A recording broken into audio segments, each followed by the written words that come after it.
উপজেলা নির্বাচনও ভয়ের মধ্য দিয়েই করছি এবং আওয়ামী লীগ ক্ষমতায় থাকা অবস্থায় আওয়ামী লীগের প্রার্থীর বিপক্ষে 34,000 ভোটের ব্যবধানে আমি জয়লাভ করলাম। জনগণের ভোটে নির্বাচিত হলাম, একটা দিনের জন্য চেয়ারে বসতে পারলাম না। বাংলাদেশে ব্যতিক্রম আমার উপজেলা, অন্যান্য উপজেলা চেয়ারম্যানরা কিন্তু 2 দিনের জন্য হলেও বসেছেন। সেটা বড় সংখ্যক নারী ভোটার আছেন, তার হচ্ছে অমুসলিম ভোটার আছেন, তো তাদের সারা কেমন পাচ্ছেন? গুলি শুরু হয়ে গেছে, 6 মিনিট গুলি বর্ষণ হয়েছে। এই 6 মিনিটে দেখা গেল যে ধামাধামা আমাদের 7 জন ভাই শাহাদত বরণ করলো, গ্রেপ্তার করে নিয়ে গেল। একটা ধারে 2 বছর থাকলাম জেলে। মিঠাপুকুরকে একটা দুর্নীতিমুক্ত, মাদকমুক্ত এবং চাঁদাবাজ মুক্ত একটা মিঠাপুকুর হিসেবে করতে চাই এবং এটা বসবাসযোগ্য মিঠাপুকুর যেন হয়। এই 54 বছরে যারা এমপি হয়েছেন, উপজেলা চেয়ারম্যান হয়েছেন, ইউনিয়ন পরিষদের চেয়ারম্যান হয়েছেন, আমরা তাদেরকে তো দেখেছি, জনগণ তো দেখেছে। তো বেশিরভাগ নেতাই তো দুর্নীতিবাজ, সব দল দেখা শেষ। এখন আগামীতে ইসলামের বাংলাদেশ। আপনার শিক্ষা প্রতিষ্ঠানের ম্যানেজমেন্ট করে ফেলুন সম্পূর্ণ ডিজিটালাইজড। ব্যবহার করুন তালিমি ক্লাউড স্কুল বা মাদ্রাসা ম্যানেজমেন্ট সফটওয়্যার। সফটওয়্যারটি সম্পূর্ণ ফ্রি ট্রায়াল নিতে এখনই কিউআর কোড স্ক্যান করুন বা কমেন্টে দেওয়া লিঙ্কের ফর্মটি ফিল আপ করুন।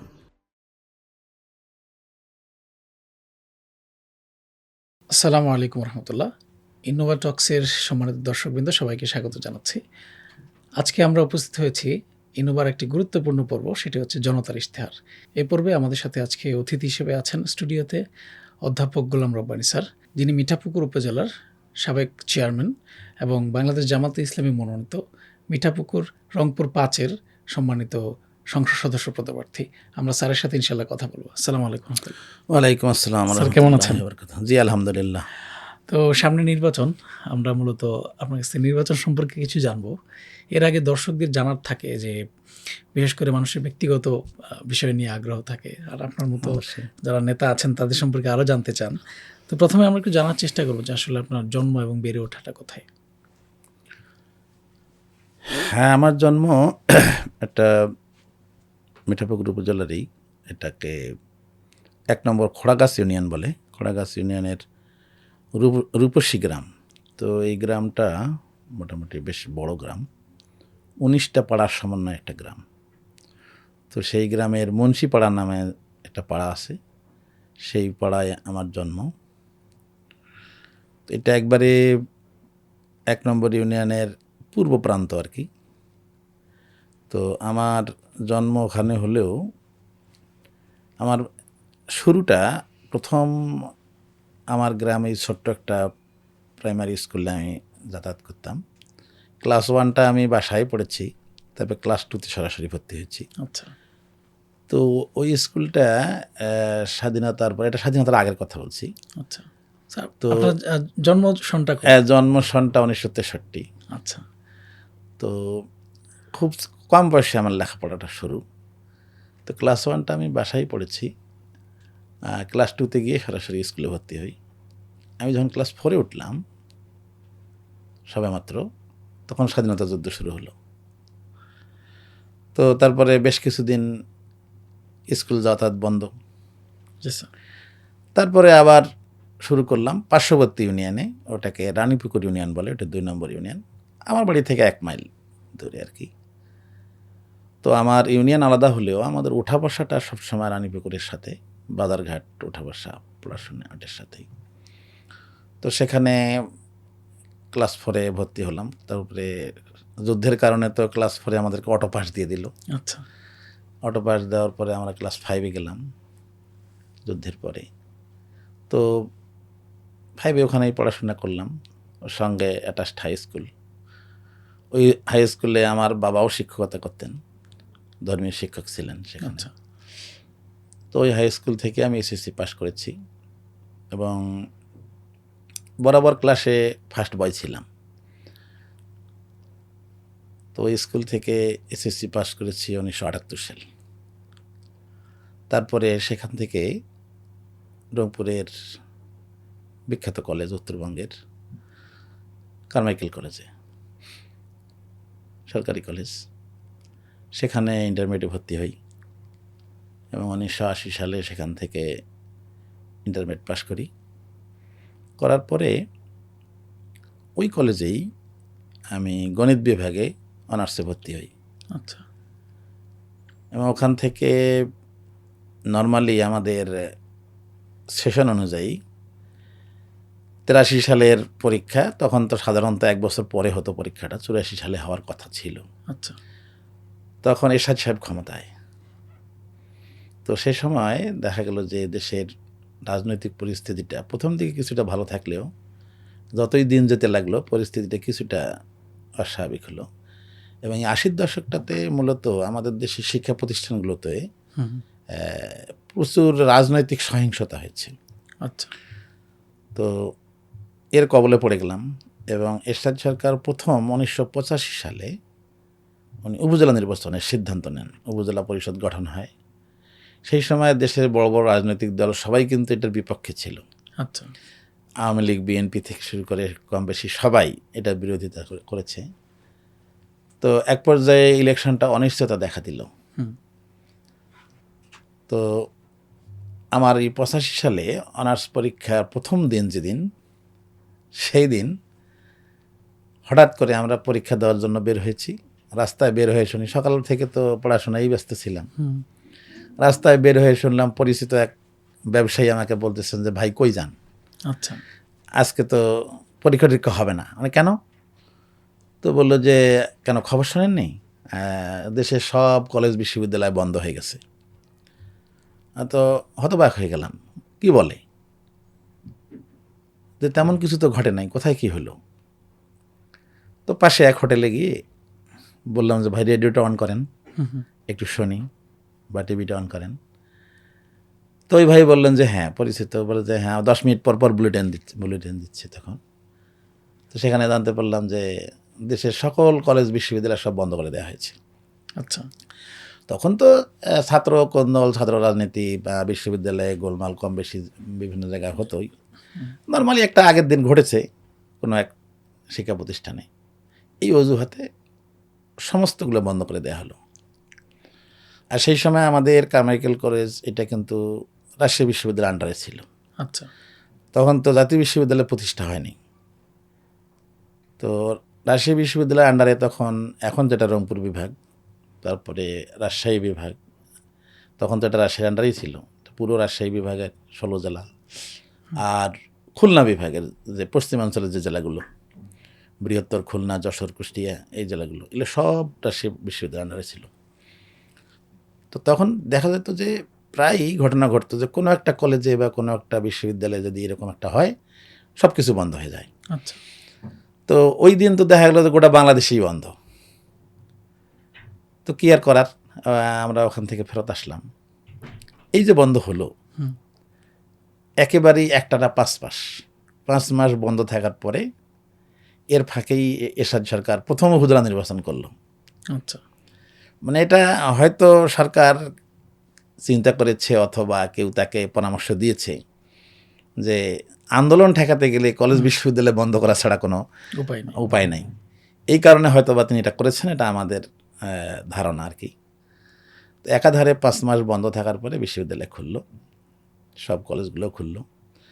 ছাত্ররা তখন তামাশা করতো এটা নিয়ে যে জীবনে তো বহু ভ্যাকেশন দেখেছি, এটা হলো এরশাদ ভ্যাকেশন। আচ্ছা। এটা নিয়ে অনেক রসালো গল্প হতো আর কি।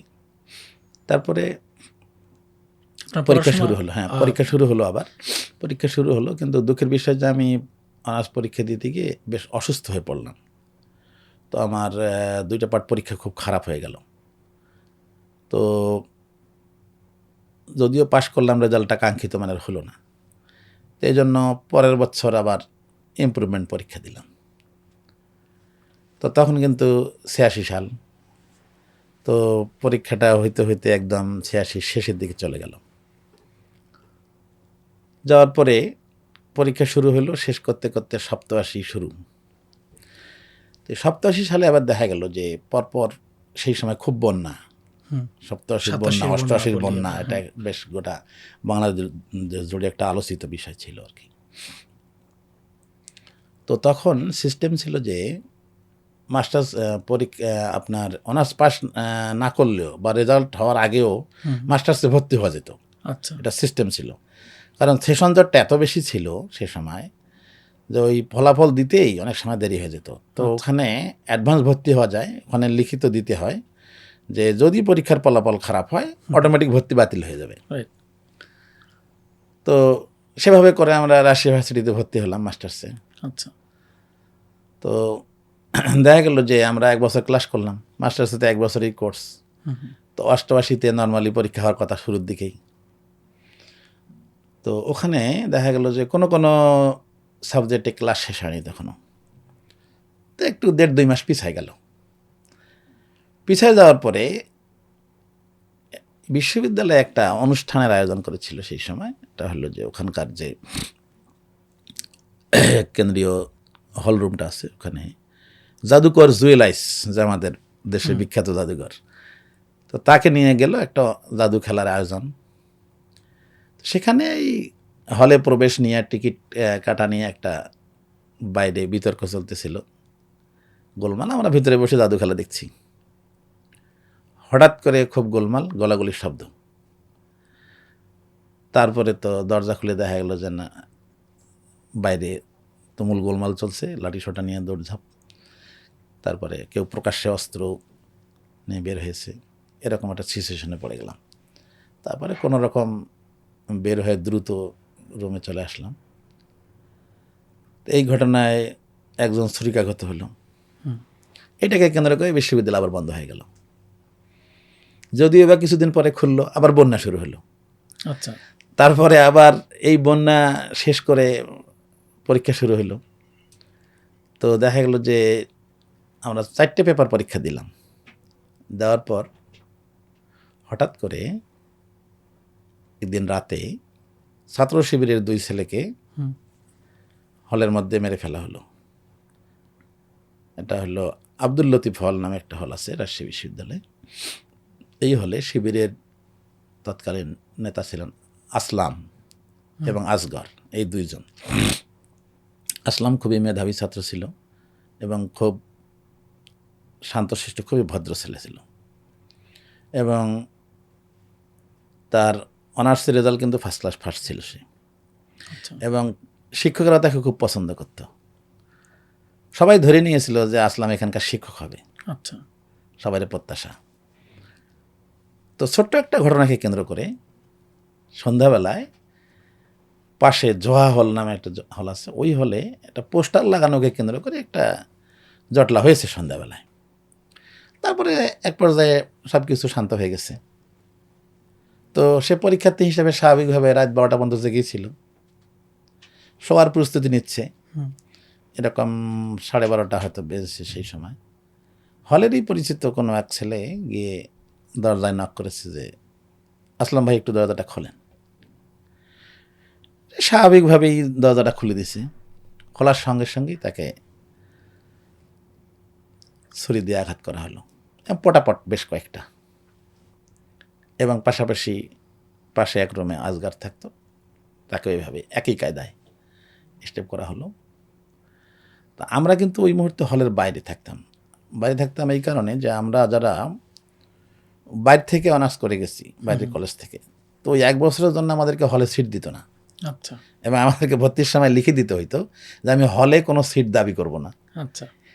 তো সেই কারণে বিশ্ববিদ্যালয়ের পাশেই বিনোদপুর নামের একটা জায়গা, ওখানে মেসে থাকতাম। আমরা তো যথারীতি পড়াশোনা করে ঘুমাই গেছি, সকালে পরীক্ষা দিতে যাব। কিন্তু সকালে উঠেই, ঘুম থেকে উঠেই শুনতেছি বাইরে আলাপ আলোচনা, চিল্লাহাল্লা চলছে যে বিশ্ববিদ্যালয় বন্ধ হয়ে গেছে, পরীক্ষা বন্ধ। কী হলো? তো খোঁজ নিয়ে জানলাম যে এরকম 2 জন ছেলেকে রাতের বেলা মেরে ফেলা হয়েছে, বিশ্ববিদ্যালয় অনির্দিষ্টকালের জন্য বন্ধ হয়ে গেল। মনটা আবার খারাপ হয়ে গেল যে এত ঝামেলার পরে 1টা বছর ধরে আমরা পরীক্ষার জন্য অপেক্ষা করতেছি, সে পরীক্ষাটা শুরু হলো আবার বন্ধ হয়ে গেল অর্ধেক হওয়ার পরে। কিছু তো করার নেই। তারপরে মনে হয় 2.5 কি 3 মাস এরকম বন্ধ ছিল আর কি। তখন 88 সালের শেষ দিকে চলে আসছে। তখন বিশ্ববিদ্যালয় কর্তৃপক্ষ একটা সিদ্ধান্ত নিল যে অন্তত পরীক্ষাগুলো শেষ করা দরকার, ক্লাস না হলেও। এই জন্য সিদ্ধান্ত হলো যে যারা পরীক্ষার্থী তাদেরকে অ্যাডমিট দেখে দেখে হলে উঠানো হবে। আচ্ছা। পরীক্ষাটা শেষ করা হবে। সেই সিদ্ধান্ত অনুযায়ী বিশ্ববিদ্যালয় খোলা হলো এবং পরীক্ষার্থীদেরকে হলে তো উঠানো হলো। তারপরে আবার পরীক্ষা শুরু হলো এবং খুব তড়িঘড়ি করে পরীক্ষাটা শেষ করা হলো। শেষ করতে করতে 89 সাল পড়ে গেল। তারপরে 89 সালের ফেব্রুয়ারি মাসে 12 তারিখ হবে, পরীক্ষা শেষ করলাম, লিখিত পরীক্ষা। তারপরে 16 তারিখে ভাইবা দিলাম, দেওয়ার পর চলে আসলাম। তখন কিন্তু এরশাদ সাহেবের শেষের দিক, এরশাদ সাহেবের বিরুদ্ধে তখন একটা আন্দোলন হচ্ছিল গোটা দেশে। এবং সেই সময় এরশাদ সরকার ওই সরকারি চাকুরিতে কোনো নিয়োগ দিচ্ছিলেন না, সব নিয়োগ বন্ধ। তো আসলে আমরা কোথায় যাব, এমনি তো সেশন জট খাইলাম অনেক দিন। হ্যাঁ, আমি 1 বছর ব্যক্তিগতভাবে লস করার পরেও 84 সালের যদি আমি ধরি 84 সালের ব্যাস, তাহলে আমার নর্মালি 1 বছর পরে বের হওয়ার কথা, 85 না 86 হইলো, সে জায়গায় 89 সাল চলে আসলো। 3টা বছর তো এমনিতেই অতিরিক্ত গেল। তো সবার মনে একটা হতাশা। তো এমন একটা সিচুয়েশনে পড়লাম যে সরকারি কোনো চাকরিতে নিয়োগ বন্ধ, আবার পাশাপাশি এনজিওগুলোর সংখ্যা এত বেশি ছিল না ওই সময়টায়। ওই গ্রামীণ ব্যাংক, ব্র্যাক বা আশা, ওই জাতীয় এনজিওগুলো এত বেশি ছিল না, তাদের ব্রাঞ্চ বেশ কম ছিল। এমনকি ব্যাংকগুলোতেও কোনো নিয়োগ ছিল না ওই সময়টায়, বন্ধ। সাধারণত কিছুদিন পর পর ব্যাংকে একটা বড় নিয়োগ হইতো, সেটাও বন্ধ। তো আসলে সত্যিকার অর্থে যে আমাদের আসলে যাওয়ার কোনো জায়গা ছিল না। এখন গার্জিয়ানের কাছে তো টাকাও চাওয়া যায় না যে হ্যাঁ, কারণ ওই সময়টায় এই সময়টা তো খুব কঠিন একটা অবস্থায়।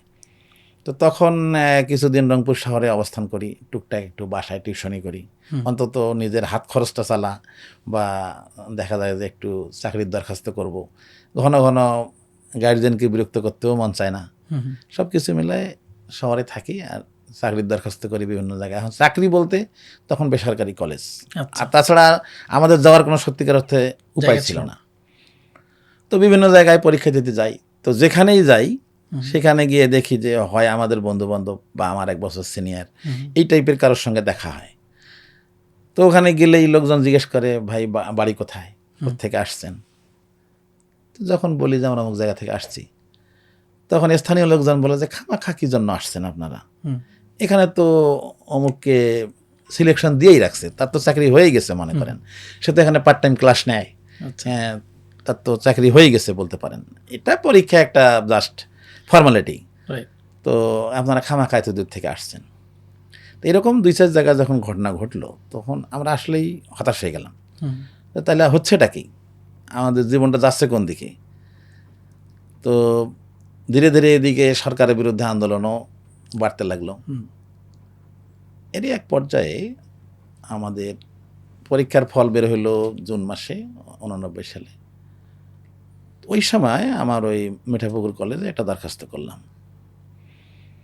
তো ওই পরীক্ষা দিতে গিয়ে কয়েক জায়গায় আমার এক শিক্ষক, সরাসরি শিক্ষক কারমাইকেল কলেজে, এখনও বেঁচে আছেন, এক হিন্দু ভদ্রলোক। তো উনি আমাকে একদিন মাথায় হাত দিয়ে বললো যে হতাশ হইও না, আমি তো বিভিন্নখানে পরীক্ষা নিতে যাই, তো যেখানে যাই সেখানে তো দেখি আমারই ছাত্র। আচ্ছা, তো হয়ে যাবে, অসুবিধার কিছু নাই, হয়ে যাবে, ধৈর্য ধরো। তো সত্যি সত্যি আমাদের কলেজে যখন পরীক্ষা হলো, উনি এক্সপার্ট হিসেবে আসলেন। আচ্ছা, পরীক্ষা নিলেন। তারপরে যাওয়ার সময় উনি আমাকে বলে গেলেন যে তোমার যদি কপালে থাকে হবে এখানে। আচ্ছা, উনি আর কিছু বেশি বলেন নাই, যাই হোক চলে গেল। তো ওইবার আবার ঝামেলা হলো যে ওখানে বেশ কয়েকজন শিক্ষক নিচ্ছিলেন।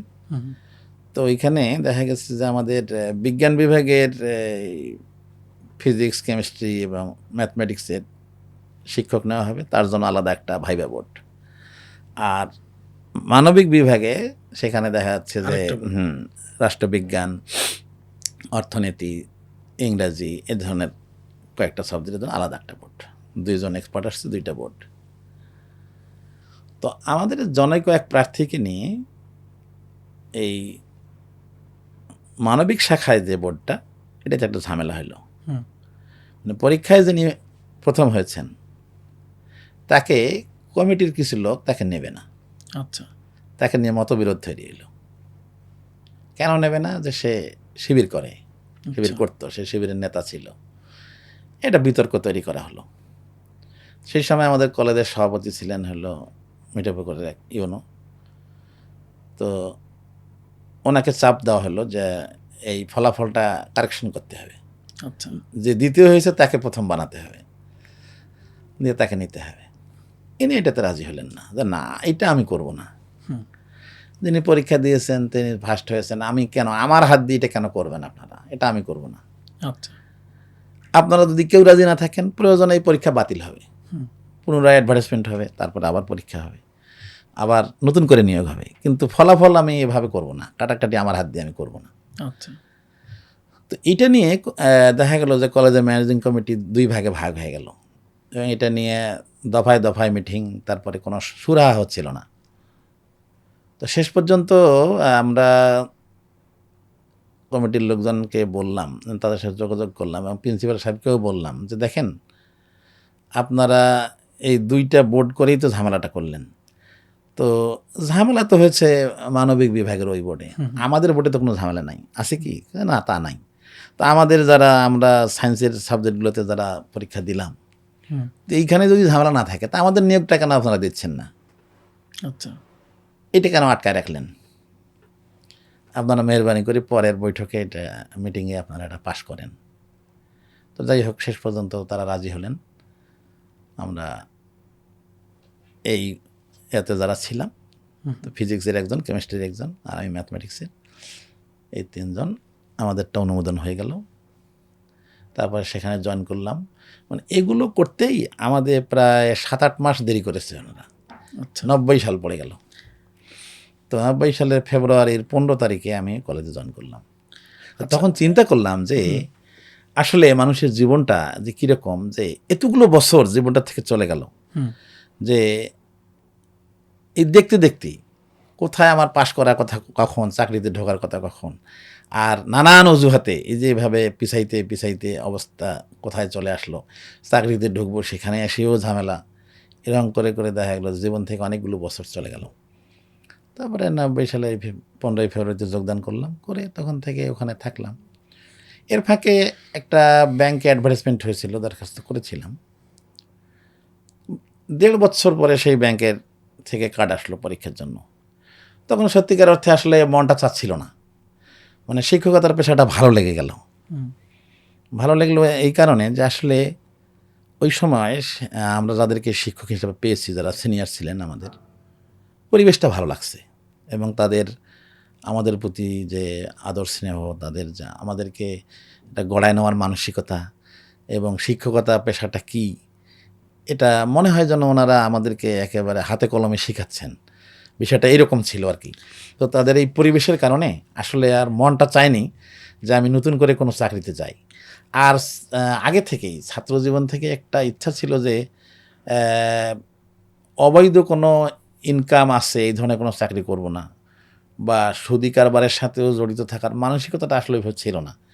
এই জন্য ব্যাংকের চাকরিটাতে আর গেলাম না, কলেজে থেকেই গেলাম। আচ্ছা, আপনার এই আমরা একবারে ছোটবেলা থেকে পড়াশোনা নিয়ে একবার চাকরি পর্যন্ত আসলাম, সেটা হচ্ছে যে আপনার বিশ্ববিদ্যালয়ে পড়াশোনা রাজশাহীতে, এর আগে কারমাইকেলে পড়েছেন, জি জি এবং সবশেষ আপনি মিঠাপুকুর যে কলেজ আছে সেখানে শিক্ষকতা শুরু করেছেন জি। ম্যাথমেটিক্সে। তো এই যে আপনার পেশা, শিক্ষকতার পেশাতেই আপনার সারা জীবন কেটেছে, এখন আপনার পেশা কি বা কোথায় আছে? আমি অবসর নিয়েছি 2023 সালের 24শে জানুয়ারি। আচ্ছা এখন অবসরে আছি। এখন আসলে তেমন কিছু করি না, হ্যাঁ। আচ্ছা, শুধু অবসর জীবন। হ্যাঁ, এখন বলতে গেলে সাংগঠনিক কাজকর্মের বাইরে আমি তেমন কিছু করি না, হ্যাঁ। আচ্ছা। আর আমি যেটা জানতে চাচ্ছিলাম যে আপনার এই যে এত বড় শিক্ষা জীবন, সেই শিক্ষা জীবনে আপনি কোনো পলিটিক্যাল অর্গানাইজেশনের সাথে যুক্ত ছিলেন কিনা, বা ছাত্র শিবিরের সাথে আপনি যুক্ত ছিলেন কিনা? স্বাভাবিকভাবে যেটা হয় যে জামাতের যারা জি, জি, দায়িত্ব ছিল জি। অনেকেই ছাত্র জীবনে ছাত্র হ্যাঁ। শিবিরের সাথে থাকে। হ্যাঁ হ্যাঁ, অথবা সাধারণত অন্য তাই কোনো- হয়, সাধারণত হ্যাঁ। তাই হয়। তো সত্যিকার অর্থে আমি এই ধরনের ছাত্র জীবনে সরাসরি কোনো রাজনৈতিক দলের সাথে ছিলাম না, বা শিবিরের সাথেও ছিলাম না। তবে শিবিরের কার্যক্রম ভালো লাগতো। হুম, হুম। আমি সরাসরি ওভাবে শিবিরের দাওয়াত পাইনি যদিও, তবে শিবিরের কিছু ছেলেপেলেদের সাথে সেটা বন্ধুবান্ধব বা সিনিয়র ভাই জুনিয়র ভাই তাদের সাথে কিছুটা ছিলাম, বা মেসে যাদের সঙ্গে থেকেছি তাদের মধ্যে এরকম দু একজন ছিল বা আশেপাশে ছিল। তো তাদের সাথে জানাশোনা পরিচয় এটা ছিল। এবং কারমাইকেলে 2টা নির্বাচন হয়েছে। একটাতে শিবির অর্ধেক আসন পাইছিল, 10টা সম্ভবত আর কি, যতদূর মনে পড়ে। আর একবার ফুল প্যানেলে জিতছিল আর কি। তো ওই নির্বাচন 2টাতে আমি সরাসরি শিবির না করলেও শিবিরের পক্ষে সাধ্যমতো চেষ্টা করেছি, আমার বন্ধু বান্ধব বা আমার পরিচিত সার্কেলে যেটা যতটুকু করা যায় আর কি, আমার ম্যাচের ভাইদের মাঝে শিবিরের জন্য ভোট কালেকশন করা। মানে একটা বলতে পারেন যে একটা মানসিক দুর্বলতা ছিল আর কি একটা। সরাসরি হয়তো আনুষ্ঠানিকভাবে। এবং সেই সময় সত্যিকার অর্থে যেটা, সেই সময় আমরা দেখেছি কারমাইকেলে উত্তরবঙ্গের একটা নামকরা কলেজ হওয়ার কারণে তখন দেখা যাইতো কি যে ওই বিভিন্ন ছাত্র সংগঠন বিভিন্ন অনুষ্ঠানে সব কেন্দ্রীয় নেতাদেরকে দাওয়াত দিয়ে নিয়ে যেত ওখানে। হ্যাঁ, এবং আমরা ওই সময় আমরা ধরেন ইন্টারমিডিয়েট পড়ি বা honours first year second year পড়ি, এই যে আজকে মাহমুদুর রহমান মান্না তার বক্তব্য আমি শুনেছি ওখানে। হ্যাঁ, তখন তো উনি ছাত্রলীগ করেন, ঢাকা বিশ্ববিদ্যালয়ের জিএস ছিলেন, না ভিপি ছিলেন। ওনার পরে ভিপি হয়েছিলেন আখতারুজ্জামান, উনি গেছিলেন, ওনার বক্তব্য আমি শুনেছি। শফিল আলম প্রধানের বক্তব্য শুনেছি। তারপরে জাসদের যে শিরিন আক্তার সেক্রেটারি এখন এনু গ্রুপের, তার বক্তব্য শুনেছি। এরকম দেখা যাচ্ছে যে কেন্দ্রীয় অনেক নেতার বক্তব্য আমি শুনেছি ওখানে। তো ওখানে বরাবরই এটা হইতো আর কি, সাধারণত নবীনবরণ বা অন্য কোনো অনুষ্ঠানে ওনারা যাইতেন আর কি। তো সব দলের বক্তব্যই শুনতাম। তো এটা যাচাই বাছাই করতাম বা আমরা খেয়াল করতাম যে সব দলেই কাউকে না কাউকে আক্রমণ করে কথা বলে। হ্যাঁ, বক্তব্যের মধ্যে একটা আক্রমণাত্মক ভঙ্গি লক্ষ্য করা যায়। হ্যাঁ, যে কাউকে কটাক্ষ করে কথা বলার চেষ্টা করা হয় বেশিরভাগ ক্ষেত্রে। তো এই ক্ষেত্রে দেখতাম যে শিবিরের নেতা যারা যাইতো তারা কিন্তু এই ধরনের বক্তব্য দিতেন না। তারা স্বাভাবিক ভঙ্গিতে কথা বলতেন, তারা তাদের আদর্শের কথা বলতেন, তারা কি করতে চান সেটা বলতেন, তাদের ছাত্রদেরকে নিয়ে কি ভাবনা, দেশকে নিয়ে কি ভাবনা, এ ধরনের বিষয়গুলো তারা বক্তব্যে তুলে আনতেন। তো এই কারণে শিবিরের প্রতি দুর্বলতা আরও বেড়ে যায় আর কি। আপনার মনে আছে ওই সময় শিবিরের কোনো কেন্দ্রীয় নেতা ওখানে গিয়েছেন, কারণ নাম মনে আছে? ওই সময় শিবিরের কেন্দ্রীয় নেতা যাননি। আমার যতদূর মনে পড়ে ওখানে তাসনিম আলম ভাই সেই সময় শিবিরের সভাপতি ছিলেন। তার আগে ভুলে গেলাম কেন জানি, আজম ওবায়দুল্লাহ ছিলেন নাকি জানিয়েছিলেন, যাই হোক আর কি। তো ওনারা সরাসরি যান নাই। অর্থাৎ যারাই ওখানে প্রতিনিধি হিসেবে গিয়েছেন তারাই মানে তাদের কথাগুলো সাধারণ ছাত্র হিসেবে, হ্যাঁ সাধারণ ছাত্র হিসেবে মনে হয়েছে যে অন্যদের চেয়ে কথাগুলো একটু ডিফারেন্ট, এবং সেই দুর্বলতা আসলে পরবর্তীতে সেই দুর্বলতাটা কাজ করছে। আর ওই একটা মানসিকতা, এই দুর্বলতাটা ছাত্র জীবন থেকেই যেহেতু কাজ করছে। যখন আমি মাস্টার্সে পড়ি তো সেই সময়টাও একদিকে তো দেশের পরিস্থিতি এরকম, তারপরে কি হবে, কোথায় যাব, চাকরি কোথায় হবে না হবে, তো যে একটা মানসিকতা লালন করতাম যে, এবং কামনা করতাম এটা যে আল্লাহ যেন ওই ধরনের কোনো পেশায় না নিয়ে যায় যেখানে আমাকে অবৈধ ইনকাম করতে হবে বা পরিবেশের কারণে অনেক সময় হয়ে যায়। তো এই জন্য শিক্ষকতায় যখন ঢুকে গেলাম তখন আসলে থেকেই গেলাম ওই কারণে। হ্যাঁ, কারণ একটা সম্মান আছে। পয়সা ছিল না, এটা সত্যি অর্থে পয়সা ছিল না, কিন্তু সম্মানটা ছিল, যেটা এখনও আছে আমি মনে করি। এবং আমি খেয়াল করেছি যে শিক্ষকতায় যোগদান করার পরেও যারা ছাত্র নেতা ছিল, ছাত্র রাজনীতি যারা করত, এবং অনেক দুর্দান্ত ছেলেপেলেও দেখছি আমি, যে হয়তো আমার কলেজে পড়ে যারা দেখা ডান পিটে ছেলে এ ধরনের থাকে না অনেক সময়, তো এ ধরনের ছেলেপেলেও আমরা দেখছি যে আমাদের সামনে তারা কিন্তু ভদ্রভাবে কথা বলতো, আমাদেরকে সমীহ করে চলতো। হ্যাঁ, তো কেউ আমাদের সাথে খারাপ আচরণটা করেনি। হ্যাঁ, যে আমাদের সামনে আসলেই তারা অটোমেটিক নমনীয় হয়ে যায়। তো এই জিনিসটা কিন্তু ভালো লাগতো। হ্যাঁ, যে এবং এখন পর্যন্ত এটা আমার কাছে ভালো লাগে যে আমার সামনাসামনি কেউ দাঁড়ায় নাই বা আমাকে আমার দিকে চোখ তুলে কেউ কথা বলেনি। হ্যাঁ, এই জিনিসটা এখন পর্যন্ত আছে। এবং এই অর্জনটুকুই আমার কাছে একটা মনে হয় যে বিশাল একটা বিষয়। স্যার, আপনার যে আমরা যদি বলি যে তারপরে আনুষ্ঠানিকভাবে রাজনীতিতে আসলে কি? হ্যাঁ, আনুষ্ঠানিকভাবে ওই ছাত্র জীবনের শেষের দিকে তো তখন কেন জানি একটু দুর্বলতাটা বাড়লো, এবং মনে মনে আসছিল যে আমি যদি পরিবেশ পাই, হুম, চাকরির জীবনে কর্মজীবনে যদি পরিবেশটা পাই, তো যদি রাজনীতি করি, হুম, তাহলে হয়তো জামাতের সাথে রাজনীতিটাই করব, আচ্ছা। যদি সুযোগ হয়।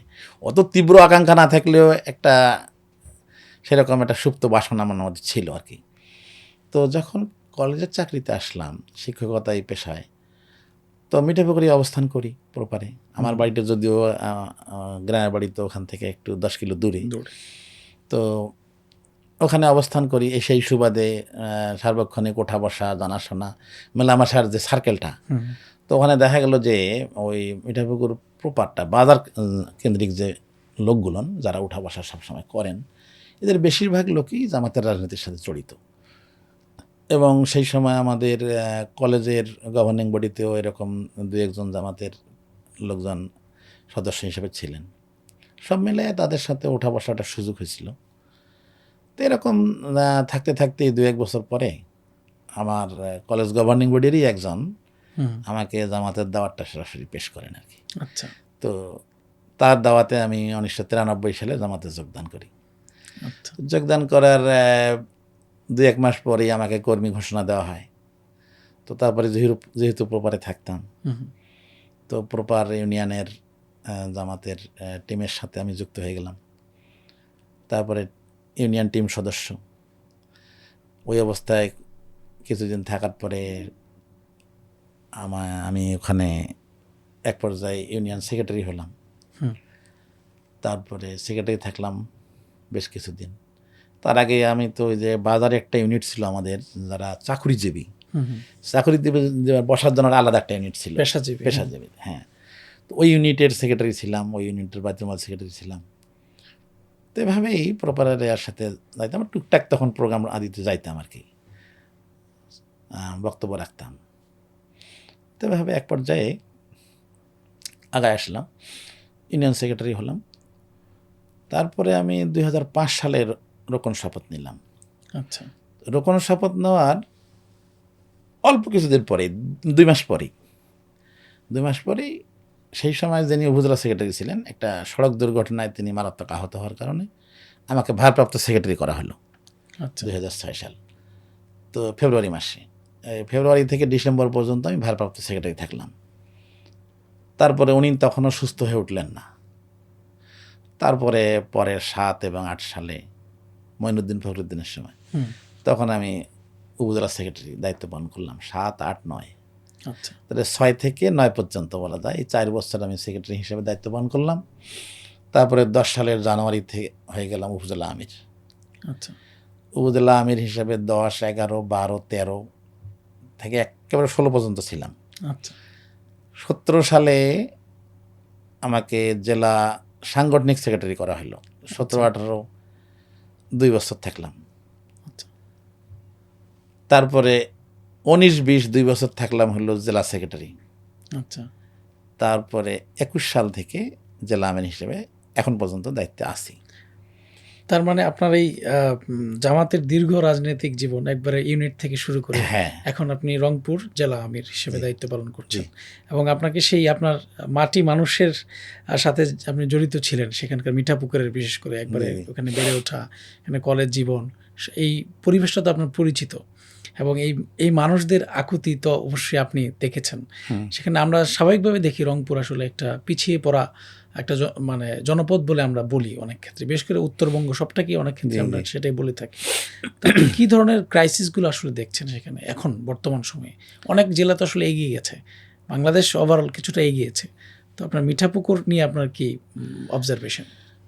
হ্যাঁ, এই কথা ঠিক যে আসলে বরাবরই শুধু মিঠাপুকুর না, আমাদের উত্তরাঞ্চলটা সবসময় পিছিয়ে পড়া এবং গোটা দেশের মানুষই এটা জানে যে উত্তরাঞ্চল অবহেলিত। আর এটার পিছনে আমি তো মনে করি রাজনীতিবিদদেরাই বেশি দায়ী। এবং এটা কেন জানি, এটা হয়ে ওঠেনি বা গড়ে ওঠেনি যে উত্তরাঞ্চলে যারা নেতৃত্ব দিয়েছেন, সেই পর্যায়ের কেন্দ্রীয় নেতা কিন্তু ছিলেন না, কোনো দলেরই সেই ধরনের কেন্দ্রীয় নেতা ছিলেন না। এরশাদ সাহেব আসলেন, তো এরশাদ সাহেব যখন ক্ষমতায় আসলেন তিনি তো ভিন্ন কায়দায় আসলেন, যে হোক যেভাবেই হোক। তারপরে 9টা বছর শাসন করলেন। ওনার মানসিকতা ছিল, আমরা তখন অনার্সে পড়ি, ওনার কিন্তু মানসিকতা ছিল এবং উনিও ওই কারমাইকেল কলেজেরই ছাত্র ছিলেন। আচ্ছা। তো উনি প্রথমবার যেদিন কারমাইকেল কলেজে গেলেন, হুম।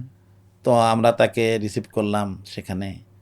উনি গাড়ি থেকে নেমে গটগট করে চলে গেলেন হলো উনি যে হোস্টেলে থাকতেন, যে রুমে, সেখানে গিয়ে উঠলেন সব কিছু দেখে টেকে। আমরা তার কাছে দাবি দেওয়া পেশ করার আগেই উনি কিন্তু স্টেজে উঠেই, এটা 84 সালের কথা বলছি, স্টেজে উঠেই উনি এক বাক্যে বলে দিলেন যে কলেজের অনেক কিছু সংস্কার দরকার, মেরামতের কাজের দরকার, আমি 1 কোটি টাকা বরাদ্দ দিলাম। তো 84 সালে 1 কোটি টাকা তো অনেক টাকা। হুম। তো চাওয়ার আগে 1 কোটি টাকা পাওয়া গেল, ভালো। এর 1.5 থেকে 2 বছর পরে আরেকবার উনি কারমাইকেলে যাওয়ার নিয়ত করলেন। সেই সময় রংপুর পৌরসভার, তখন তো বিভাগ হয়নি, সিটিও হয়নি, হুম। রংপুর পৌরসভার চেয়ারম্যান ছিলেন একজন বামপন্থী রাজনীতিবিদ। এমনি ব্যক্তি হিসেবে উনি ক্লিন ইমেজের লোক ছিলেন বা সৎ মানুষ ছিলেন, সে ব্যাপারে কোনো বিতর্ক নাই, কিন্তু কিছুটা একগুঁয়ে টাইপের লোক ছিলেন আর কি। নাম ছিল, উনি মূলত ন্যাপ করতেন আর কি, আচ্ছা। ভাষা নিয়ে ন্যাপ করতেন। তো উনি তখন পৌরসভার চেয়ারম্যান। তো সেই সময় দেখা গেল যে হঠাৎ করে কে বা কারাই বামপন্থী কিছু লোকজন এটা রংপুরে একটা ছাত্রদেরকে উস্কাই দিল, একটা গ্রুপকে, যে না এরশাদকে এখানে আসতে দেওয়া হবে না আর। আচ্ছা। কেন হবে না এটার কোনো সুনির্দিষ্ট কোনো ব্যাখ্যা নাই, এখন পর্যন্ত আমার কাছে জানা নাই যে এটার ব্যাখ্যাটা কি। যিনি ওখানকার ছাত্র, উনি ওখানে দেশের প্রেসিডেন্ট, উনি স্বেচ্ছায় আসলেন, টাকা পয়সা দিলেন, ফার্দার আসলে তো আরও কিছু পাওয়া যেত। তারপরে কারমাইকেলে ছাত্র পরিবহনের জন্য গাড়ি দিলেন। হ্যাঁ, তো মানসিকতা তো ওনার খারাপ ছিল না। তো রংপুরে উন্নয়নমূলক কাজ বলতে সেই সময় খুব আহামরি কিছু না করলেও উনি রাস্তাঘাটে সোডিয়াম লাইটের ব্যবস্থা করলেন, একটা পর্যটন মোটেল করলেন। হ্যাঁ, তো দেখা গেছে যে স্থানীয় নেতারা তাকে আসলে সহযোগিতা করেনি, যেটা বাস্তব। পৌরসভার চেয়ারম্যানই তার বিপক্ষে। তো এটা তো আসলে হয় না, এটা কিন্তু আমরা দক্ষিণাঞ্চলে এটা দেখি না। এটা কিন্তু কেন যেন তাদের এই যে মনস্তাত্ত্বিক দ্বন্দ্বটা কোথা থেকে হলো, এটা আমাদের কাছে ক্লিয়ার না। তো দেখা গেল কি ধীরে ধীরে এক পর্যায়ে এরশাদ সাহেব কিছুটা মনক্ষুণ্ণ হলেন এবং উনি ওখান থেকে কিন্তু পরবর্তীতে আর কোনো হেল্প করেন নাই। হ্যাঁ, তো এভাবে আমরা দেখি যে আমাদের রংপুর অঞ্চলে না আসলে সত্যিকার অর্থে সেই মানের কোনো নেতা নাই বা সরকারের উচ্চ পর্যায়ের কোনো দায়িত্বশীল পাওয়া যায় না, প্রতিনিধি নাই। এই কারণে বরাবরই উত্তরাঞ্চলটা অবহেলিত এবং সেইটা ধারাবাহিকতা এখনও চলছে। হ্যাঁ, এই জন্য উত্তরাঞ্চলে যেটা দৃশ্যমান কোনো উন্নতি এটা কিন্তু আমরা দেখতে পাই না। এবং দ্বিতীয় বিষয় যেটা, সেটা হলো যে উত্তরাঞ্চলে কোনো বড় ধরনের শিল্পপতি নাই, যে তারা কোনো কলকারখানা খুলবেন, সেখানে ইন্ডাস্ট্রির ব্যবস্থা করবেন, অথচ ওই এলাকায় তো শ্রমিক সস্তা।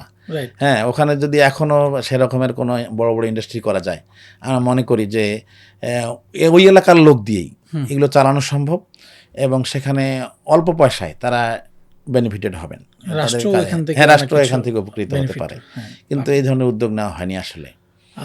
তার মানে হচ্ছে ওইখানকার সমস্যাগুলোর মধ্যে বিশেষ করে আমরা যে ঢাকা শহরে অনেক মানুষ উত্তরাঞ্চলে কাজ করতে আসেন, তো তারা যদি ওইখানকার শিল্প প্রতিষ্ঠানে কাজ করার সুযোগ পেতেন, আরও কিছু কর্মসংস্থান তৈরি হতো, তাহলে উত্তরাঞ্চল সামগ্রিকভাবে উন্নত হতো, বাংলাদেশ আরও উন্নত হতো সেই জায়গা থেকে। এখন আমি একটা জিনিস যেটা জানতে চাচ্ছিলাম সেটা হচ্ছে যে আপনি তো একটা দীর্ঘ রাজনৈতিক জীবনে জামাত ইসলামের যে দায়িত্বগুলো পালন করেছেন এবং এখন রংপুর জেলা আমির, সে জায়গায় আপনাকে তো অনেক পথ পাড়ি দিতে হয়েছে, অনেক বন্ধুর পথ পাড়ি দিতে হয়েছে। বিশেষ করে বিগত 17 বছরে তো বাংলাদেশ জামাত ইসলামের কাজ করা এটা একটা পাহাড় সমান দায়িত্ব ছিল, ছোট দায়িত্ব হলেও। তো সেখানে আপনাকে আপনি আসলে কতবার জেলে যেতে হয়েছে আপনার, বা নির্যাতনের কোনো ঘটনা? হ্যাঁ, সুন্দর প্রশ্ন করছেন। বিষয়টা হলো যে আমাদের ওইখানে রাজনৈতিক পরিস্থিতিটা প্রথম দিকে অতটা খারাপ ছিল না। আওয়ামী লীগ সরকার ক্ষমতায় আসার পরে বলতে গেলে 10 সাল থেকে ক্রাইসিসটা তৈরি হয়। আমাদের কেন্দ্রীয় নেতাদেরকে যখন গ্রেপ্তার করলেন, একদিনেই আমির জামাত সেক্রেটারি জেনারেল এবং মোল্লা সাইদিকে যে গ্রেপ্তার করা হয়, তারপর থেকেই মিছিল মিটিং আন্দোলন শুরু হলো। তো মিঠাপুকুরে আমাদের সংগঠন বরাবরই ভালো ছিল আগে থেকেই, এবং ওখানে বেসিক্যালি 2টা সংগঠনেই শক্তিশালী, একটা জামাত ইসলামী এবং একটা আওয়ামী লীগ। জাতীয় পার্টি এক সময় ছিল 90-এর দশকে, এরশাদের যখন উত্থান হলো, এটা গোটা দেশে একটা রমরমা অবস্থা, তখন বেসিক্যালি বৃহত্তর রংপুরের সব কটা সিটি তো জাতীয় পার্টি ছিল। তারপরে এক পর্যায়ে ধীরে ধীরে ইয়া শুরু হলো, কিন্তু তৃণমূল পর্যায়ে সাংগঠনিক ভিত্তি বলতে যেটা বোঝায় সেটা জামাত ইসলামীর আছে এবং আওয়ামী লীগের আছে। তো ওই ধরনের বড় সংঘাত কিন্তু হয়নি। 10 সাল থেকে 13 সালে সাইদি সাহেবের রায় হওয়ার আগের দিন পর্যন্ত বড় ধরনের কোনো সংঘাত হয়নি, সেই ধরনের পুলিশের সাথেও হয়নি বা দলীয়ভাবে সরকারি দলের সাথেও হয়নি।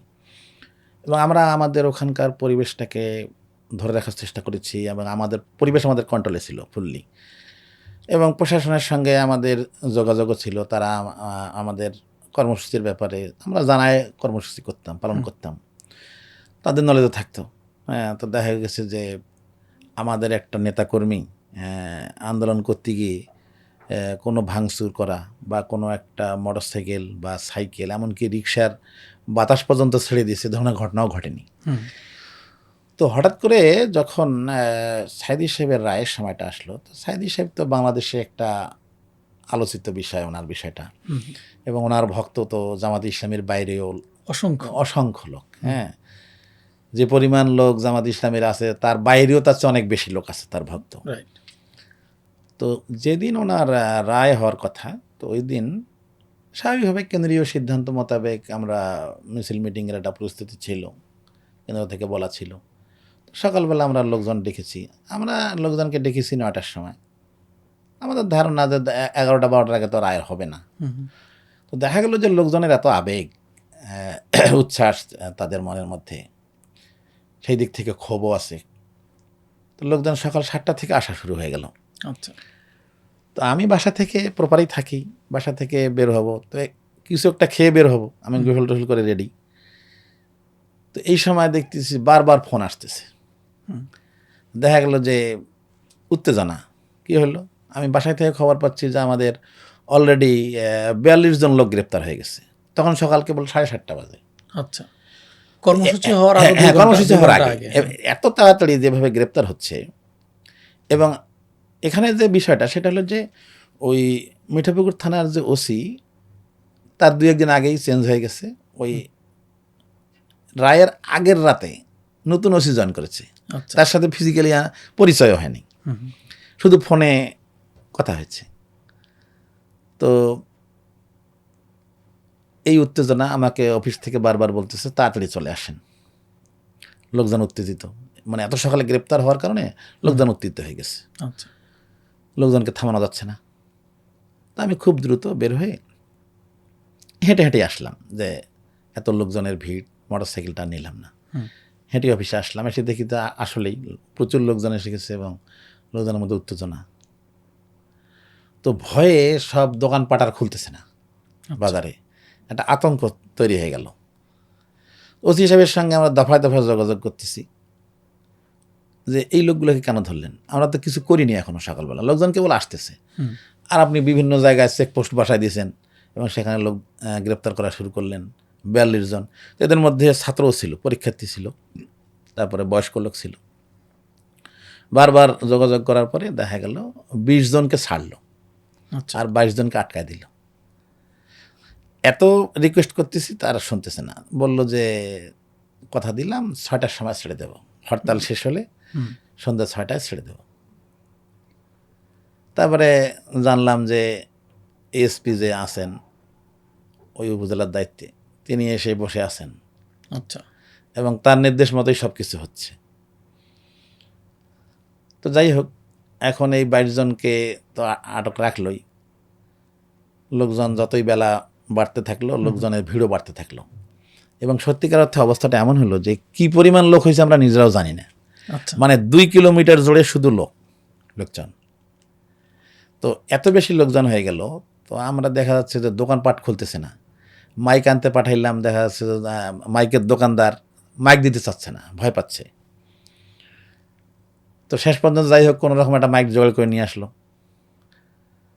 অবস্থা ভালো না। তো লোকজন ছড়ানো ছিটানো সব এলাকায়, আশেপাশে একেবারে স্কুল, সাধারণ মানুষও নেমে নেমে আসছে।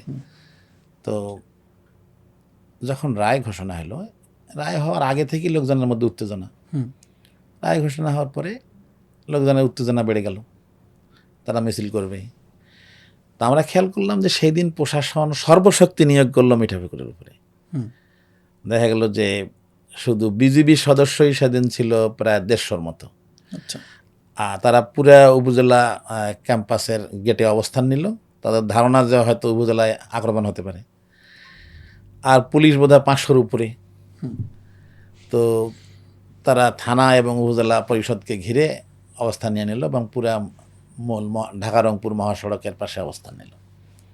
তো আমরা লোকজনকে কন্ট্রোল করার চেষ্টা করলাম এবং আমরা কেন্দ্রের সঙ্গে সার্বক্ষণিক যোগাযোগ রাখতেছিলাম। তো কেন্দ্র এক পর্যায়ে আমাদেরকে পরামর্শ দিল যে যদি লোকজনের উপস্থিতি খুব বেশি হয়, যদি কন্ট্রোলের বাইরে হয়, তাহলে মিছিল করারও দরকার নাই, আচ্ছা। আপনারা বিদায় দিয়ে দেন। কিন্তু এই যে 2 কিলোমিটার জুড়ে যে লোকজন অবস্থান করতেছে, তাহলে একখানে করারও তো সুযোগ পাচ্ছি না। না। এবং এদিকে মাইকও ভালো পাচ্ছি না, যে মাইকটা নিয়ে আসলাম সেটাও আর কাজ করতেছে না। আবার সবাই তো এখানে না, সাংগঠনিক সবাই সাংগঠনিক লোক না। লোক না। সবচেয়ে বড় বেকায়দা এটা যে সাংগঠনিক লোক না, বেশিরভাগই দেখা যাচ্ছে যে সাইদি সাহেবকে ভালোবাসে, এই জন্য চলে আসছে। Right. তো আমরা এত লোককে ডাকিও নি, হুম। তো আমাদের প্রত্যাশার চেয়ে কয়েক গুণ বেশি লোক চলে আসছে। তো অসাংগঠনিক লোক দেখা যাচ্ছে যে অনেকে আমাদেরকে চেনেও না, নেতাদেরকে চেনে না, এরকম পরিস্থিতি হয়ে গেছে। তো অনেকে দেখা যাচ্ছে যে তারা, আমরা সিদ্ধান্ত দিলাম যে আমরা কোনো মিছিল করব না, হ্যাঁ, যেহেতু আমরা কন্ট্রোল করতে পারবো কিনা আমাদের সন্দেহ, এই জন্য আমরা সিদ্ধান্ত দিলাম যে মিছিল হবে না। তো দেখা যাচ্ছে যে ওই যে যারা নতুন আসছেন তারা তো আসলে এই সিদ্ধান্তটা মানতে চাচ্ছেন না, তাদের আবেগটা এত বেশি। তারা হয়তো মন্তব্য করেছে, আরে নেতাদেরকে বাদ দেন, চলেন। তো যাই হোক, তারপরে আমাদের কন্ট্রোলে ছিল। থাকতে থাকতেই হঠাৎ কে বা কারা হয়তো একটু উস্কাই দিছে আর কি। হ্যাঁ, হঠাৎ একজন হই দিয়ে উঠেছে যে আসো, অর্ডার হয়ে গেছে, যাইতে হবে মিছিলে। এই ধরনের 2-4 জন যুবক একটু করে রাস্তায় কেবল উঠছে আর কি, মূল রাস্তায় ওঠার সঙ্গে সঙ্গেই গুলি শুরু হয়ে গেছে। 6 মিনিট গুলি বর্ষণ হয়েছে মাত্র, টানা। হ্যাঁ টানা। এই 6 মিনিটে দেখা গেল যে ধামাধামা আমাদের 7 জন ভাই শাহাদাত বরণ করলো চোখের সামনে, এবং গুলিতে আহত হলেন প্রচুর। তারপরে অনেকের রাবার বুলেটে আহত হলেন, অনেকের শরীরে রাবার বুলেট এখনও অনেকের শরীরে আছে, ছোটোখাটো রাবার বুলেট আছে এখনও। তো এর মধ্যে 42 জন ভাই আমাদের গুরুতর আহত হলেন এই গুলির আঘাতে। তো একদিকে লাশ পড়ে আছে, লোকজন তো গ্রামের লোকজন, তারা তো এইরকম গুলির মুখে কখনো পড়েনি। আমরা কিন্তু বোঝানোর চেষ্টা করেছি, কিন্তু আমরা তো এই 2 কিলোমিটার বিস্তৃত, যে এখন সেটা 40,000 না 50,000 কত লোক এটা তো আমরা জানি না। তো এতগুলো লোককে তো অ্যাকোমোডেট করতে পারতেছিলাম না। তো তাদেরকে যে আমরা বুঝাই বলবো এটা সুযোগ ছিল না। তা আমরা খণ্ড খণ্ড গ্রুপ করে করে, আমরা উপজেলা নেতৃবৃন্দ গ্রুপ করে করে তাদেরকে বোঝানোর চেষ্টা করতেছিলাম। আমি নিজেও বক্তব্য দিচ্ছিলাম, বোঝানোর চেষ্টা করতেছিলাম যে আসলে এত লোক দিয়ে কখনো মারামারি হয় না। আর আমাদের শত্রু তো পুলিশ না, পুলিশ আমাদের শত্রু না।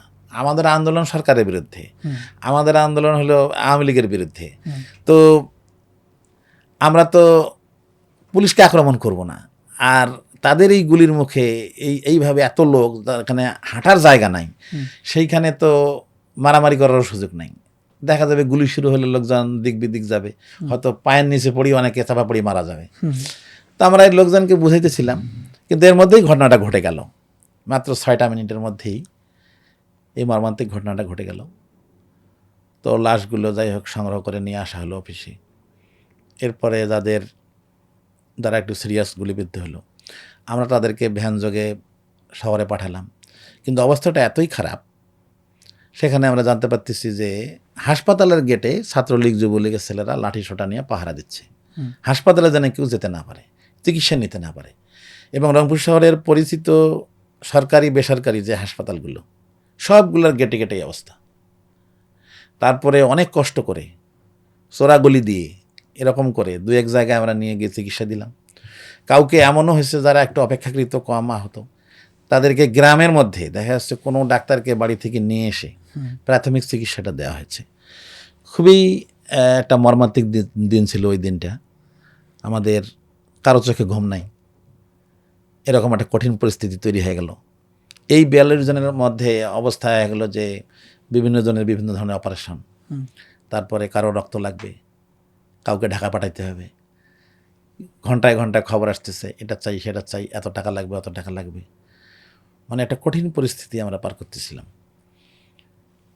পরের দিন দেখা গেল যে উল্টো মামলা হলো আমাদের নামে।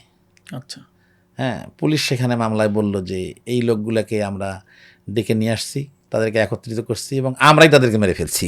আচ্ছা। এই ধরনের অদ্ভুত একটা মামলা আমাদের নামে হলো। সেই মামলার আমি 1 নম্বর আসামি। জেলা আমির হিসাবে হ্যাঁ, ওই সময় আপনি তখন উপজেলা আমির উপজেলা ছিলাম। আমির। হ্যাঁ, উপজেলা আমির ছিলাম। উপজেলা আমির হিসেবে স্বাভাবিকভাবে 1 নম্বর হবো, এটাই ঠিক। কিন্তু কথা হলো যে তারা যেটা লিখলো যে এই যে আমরা আমাদের লোকদেরকে মেরে ফেললাম, এটা আর অবিশ্বাস্য একটা বিষয়। যাই হোক, পরদিন এই যারা মারা গেলেন তাদের জানাজা, সে এমন পরিস্থিতি জানাজা আসতেও লোকজন ভয় পায়। এবং ভয় পাওয়ারই কথা, কারণ পুলিশ বিভিন্ন মোড়ে মোড়ে বিভিন্ন জায়গায় তারা চেকপোস্টের মতো বসায় ফেললো। তারা দাঁড়ায় গেল যেখানে সেখানে, জানাজা যাইতে বাধা। তারপরে জানাজার স্থলের আশেপাশে গিয়ে লোকজনকে ভয়ভীতি দেখাচ্ছে, তাড়াতাড়ি জানাজা করেন, খুব দ্রুত যান, এত লোক কেন, হ্যাঁ এত লোক আসা যাবে না। এরকম একটা ভীতিকর অবস্থার মধ্যে দিয়ে যাই হোক জানাজা হয়ে গেল। আমরা পরের দিন দাফন করলাম তাদেরকে। তারপরে এই যে মামলার আতঙ্ক নিয়ে তারপরেও আমরা 13 সালে ওভাবেই ছিলাম। তো এই 13 সালে এই ঘটনার পরে তো আমার মামলা হওয়ার কারণে এখন প্রপারে থাকতেও পারি না, ঘুরতেও পারি না, প্রকাশ্যে কিছুটা হয়ে গেল। তারপরেও ওর ফাঁক দিয়ে যতটুকু সাংগঠনিক কাজ বা দায়িত্ব পালন করা যায় এটা করেছি। তো কলেজে যাওয়া, আমার কলেজটা আবার একবারে থানার সঙ্গে লাগা। আচ্ছা। মানে আমার কলেজের প্রাচীর আর থানার প্রাচীর একসঙ্গে। আচ্ছা। তো কলেজে যাওয়া আসাও ঠিক মতো আর করতে পারি না, এরকম একটা অবস্থা হয়ে গেল। তারপরে আমার বেতন বন্ধ করে দিল। আমার কলেজের সভাপতি ছিলেন আমাদের আসনের যিনি সংসদ সদস্য, আওয়ামী লীগের কেন্দ্রীয় কমিটির কোষাধ্যক্ষ এইচ.এন. আশিকুর রহমান। তো প্রথমে আমার বেতন বন্ধ করে দিল। আমাকে কোনো শোকজও করা হয়নি আচ্ছা। নর্মালি, এবং যেটা নিয়ম যে সাসপেন্ড করবে, অর্ধেক বেতন দেবে, এটাও কিন্তু করা হয় নাই। দেখা গেল যে বিনা নোটিশে টোটালি বেতন বন্ধ করে দেওয়া হলো। তো বেতন যখন বন্ধই করে দিল আর সিচুয়েশনও যখন ভালো না, তখন তো আমি আর কলেজ যেতে পারি না, অবস্থাটা এরকম হয়ে গেল। যাই হোক, এর মধ্য দিয়েও দেখা গেল যে 14 সালে উপজেলা নির্বাচন হলো ফেব্রুয়ারি মাসের 19 তারিখে। আমাদের উপজেলায় ডেট ছিল 19 তখন পর্যন্ত তারিখ। আপনাকে মানে গ্রেফতার করে না, তখন পর্যন্ত গ্রেপ্তার করে নাই। তখন পর্যন্ত কিন্তু 4টা মামলা হয়ে গেছে অলরেডি। আচ্ছা। তো গ্রেপ্তার করে নাই। আমরা ওই দিনের বেলা এদিক সেদিক থাকলেও রাতের বেলা একটু আলাদা ঘুমাইতাম অন্য জায়গায়। কথা। হ্যাঁ, অতটা চাপ লক্ষ্য করা যায় নাই। তো উপজেলা নির্বাচনও ভয়ের মধ্য দিয়েই করছি, কিন্তু আমার কোনো প্রোগ্রামে সেই সময় বাধা দেয়নি পুলিশ। আচ্ছা। উপজেলা নির্বাচন হয়ে গেল। উপজেলা নির্বাচনে আমরা বিপুল ভোটে জয়লাভ করলাম, ফুল প্যানেলে, চেয়ারম্যান, ভাইস চেয়ারম্যান, মহিলা ভাইস চেয়ারম্যান 3 জনেই আমরা পাশ করলাম। এবং আওয়ামী লীগ ক্ষমতায় থাকা অবস্থায় আওয়ামী লীগের প্রার্থীর বিপক্ষে 34,000 ভোটের ব্যবধানে আমি জয়লাভ করলাম। আচ্ছা। তো টোটাল ভোট কত ছিল? আমার ভোট ছিল 1,25,983, মানে 26,000-এর মতোই আর কি। আচ্ছা। আর আওয়ামী লীগের প্রার্থীর ভোট ছিল 92,000 সামথিং আর কি। যাই হোক, তো এই অবস্থায় উপজেলা নির্বাচনে যখন জয়লাভ করলাম, 1 মাস 8 দিন পর মার্চ মাসের 27 তারিখে আমাদের শপথের ডেট ছিল। তো রংপুর বিভাগীয় কমিশনার অফিসে আমাদেরকে ডাকা হলো, রংপুর বিভাগের সব এদেরকে। তো ওখানে আমি শপথ নিতে গেলাম। তা আমি যাচ্ছি, যাওয়ার আগেই শুনলাম রাস্তায় যে 2-1 জনকে গ্রেপ্তার করে ফেলছে অলরেডি ওখানে আচ্ছা। অফিসের সামনে থেকে। তো মানসিক প্রস্তুতি নিয়েই গেলাম যে গ্রেপ্তার হতেই পারি, এইটা মনে করেই গেলাম। তো গিয়ে হ্যাঁ, ঠিকই একই অবস্থা। আমরা অফিসে ঢোকার আগেই বাইরের গেট থেকেই আমাদেরকে গ্রেপ্তার করলো। গ্রেপ্তার করে নিয়ে গেল। নিয়ে যাওয়ার পরে একাধারে 2 বছর থাকলাম জেলে। মানে ওই শপথ ওই দিন, না শপথ ওই দিন ওইখান হয় নাই। থেকে 2 বছরের জন্য হ্যাঁ। জেলে। তো এর ফাঁকে আইনি প্রক্রিয়া চালানোর মাধ্যমে পরে আমরা হাইকোর্টের অর্ডার নিয়ে একটা শপথের ব্যবস্থা হলো। এইটা আবার প্যারোলে মুক্তি দিছিল আমাকে 3 ঘন্টার জন্য। আচ্ছা। এটা 2 মাস পর। তো প্যারোলে মুক্তি দিয়ে আমার শপথের ব্যবস্থা করলো তারা। যাই হোক, কিন্তু জামিন আর হয় না। ফাঁকে 2বার জামিনের কথা শুনছিলাম যে জামিন হইল, কিন্তু দুপুরবেলা শুনি যে জামিন হয়েছে, বিকেলবেলা শুনি যে জামিন বাতিল হয়েছে। আচ্ছা। মানে জামিন জজ সাহেব দেন, হুম, কিন্তু টেলিফোনে আবার চেঞ্জ নির্দেশ আসে, সঙ্গে সঙ্গে আবার জামিন বাতিল করে দেয়। তো এরকম ঘটনা 2বার হয়েছে। তারপরে যাই হোক 2 বছর পরে জামিন পেলাম, জামিনে বের হলাম। জেল গেট থেকে সামনে পা বাড়াইতেই 15-16 হাত হয়তো সামনে আগাইছি, আবার গ্রেপ্তার করলো। গ্রেপ্তার করে গাড়িতে উঠে নিয়ে গেল, রংপুর ডিবি অফিসে নিয়ে গেল। তো সেখানে গিয়ে, এটা সকাল 10টা সাড়ে 10টার দিকের ঘটনা, ওখানে বেলা 3টে পর্যন্ত থাকার পরে আমাকে নিয়ে গেল রংপুর কোতোয়ালি থানায়।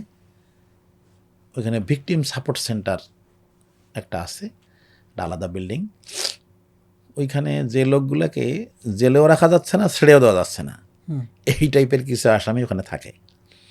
তো সেখানে আমাকে নিয়ে গেল। আমি বললাম পুলিশ অফিসারদেরকে যে আমাকে যদি ছেড়ে দেওয়া নাই যায়, তাহলে মামলা লাগাই দেন, দিয়ে পাঠাই দেন জেলে, ঝামেলা তো মিটেই গেল। তো আমাকে এক অফিসার বলল যে আপনাকে কি করা হবে এখন পর্যন্ত কোনো সিদ্ধান্ত হয় নাই। তখন রাত 10টার দিকে আমাকে বলল। তো ওইখানে আমাকে যে জায়গায় রাখলো, আমি গিয়ে দেখলাম যে বিল্ডিংয়ের চতুর্পাশে পুলিশ পাহারা, তারপরে উপরতলায় পুলিশ, নিচতলায় পুলিশ, সে বিল্ডিংয়ের গেটে বাইর পাশেও তালা, ভিতর পাশেও তালা, হুম, খুব কড়া নিরাপত্তার মধ্যে ওখানে রাখলো। পরের দিন দুপুরবেলা আমার নামে মামলা দিল যে আমি জেল থেকে বের হয়ে হুম, আমার দলবল সাথে নিয়ে হুম। রাত 3টার সময় আমি নাকি টহল পুলিশকে আক্রমণ করেছি। আচ্ছা। আমার উপজেলার পাশে একটা কোল্ড স্টোর আছে, ওই জায়গায় এরকম একটা আজগুবি তারা দেখাইলো, এবং সেখানে লাঠি সোটা পাওয়া গেছে, ইটের টুকরা পাওয়া গেছে, ইত্যাদি ইত্যাদি। তো আমি মামলার বিবরণ দেখে একটু হাসলাম হুম, যে আসলে সে পুলিশ অফিসারকে বললাম যে মিথ্যা কথা তো ভালোই লিখলেন, হুম। তো এই যে বর্ণনা আপনারা দিলেন, এক রাত রাখলেন, একটা নাটক করলেন, যে বর্ণনাটা দিলেন, এইগুলো বর্ণনা শুনলে তো ইবলিশ শয়তানেও হাসবে। আমি আপনাদের এত কড়া নিরাপত্তার মধ্যে আমি অবস্থান করতেছি রংপুর শহরে, কোতোয়ালি থানার ভিতরে সে বিল্ডিং, তো সেখানে এত নিরাপত্তা, আর আমি রাত 3টার সময় গেলাম, দলবল নিয়ে পুলিশকে আক্রমণ করলাম, কি আজগবি ঘটনার অবতারণা। যাই হোক, পরদিন জেলে পাঠাইলো।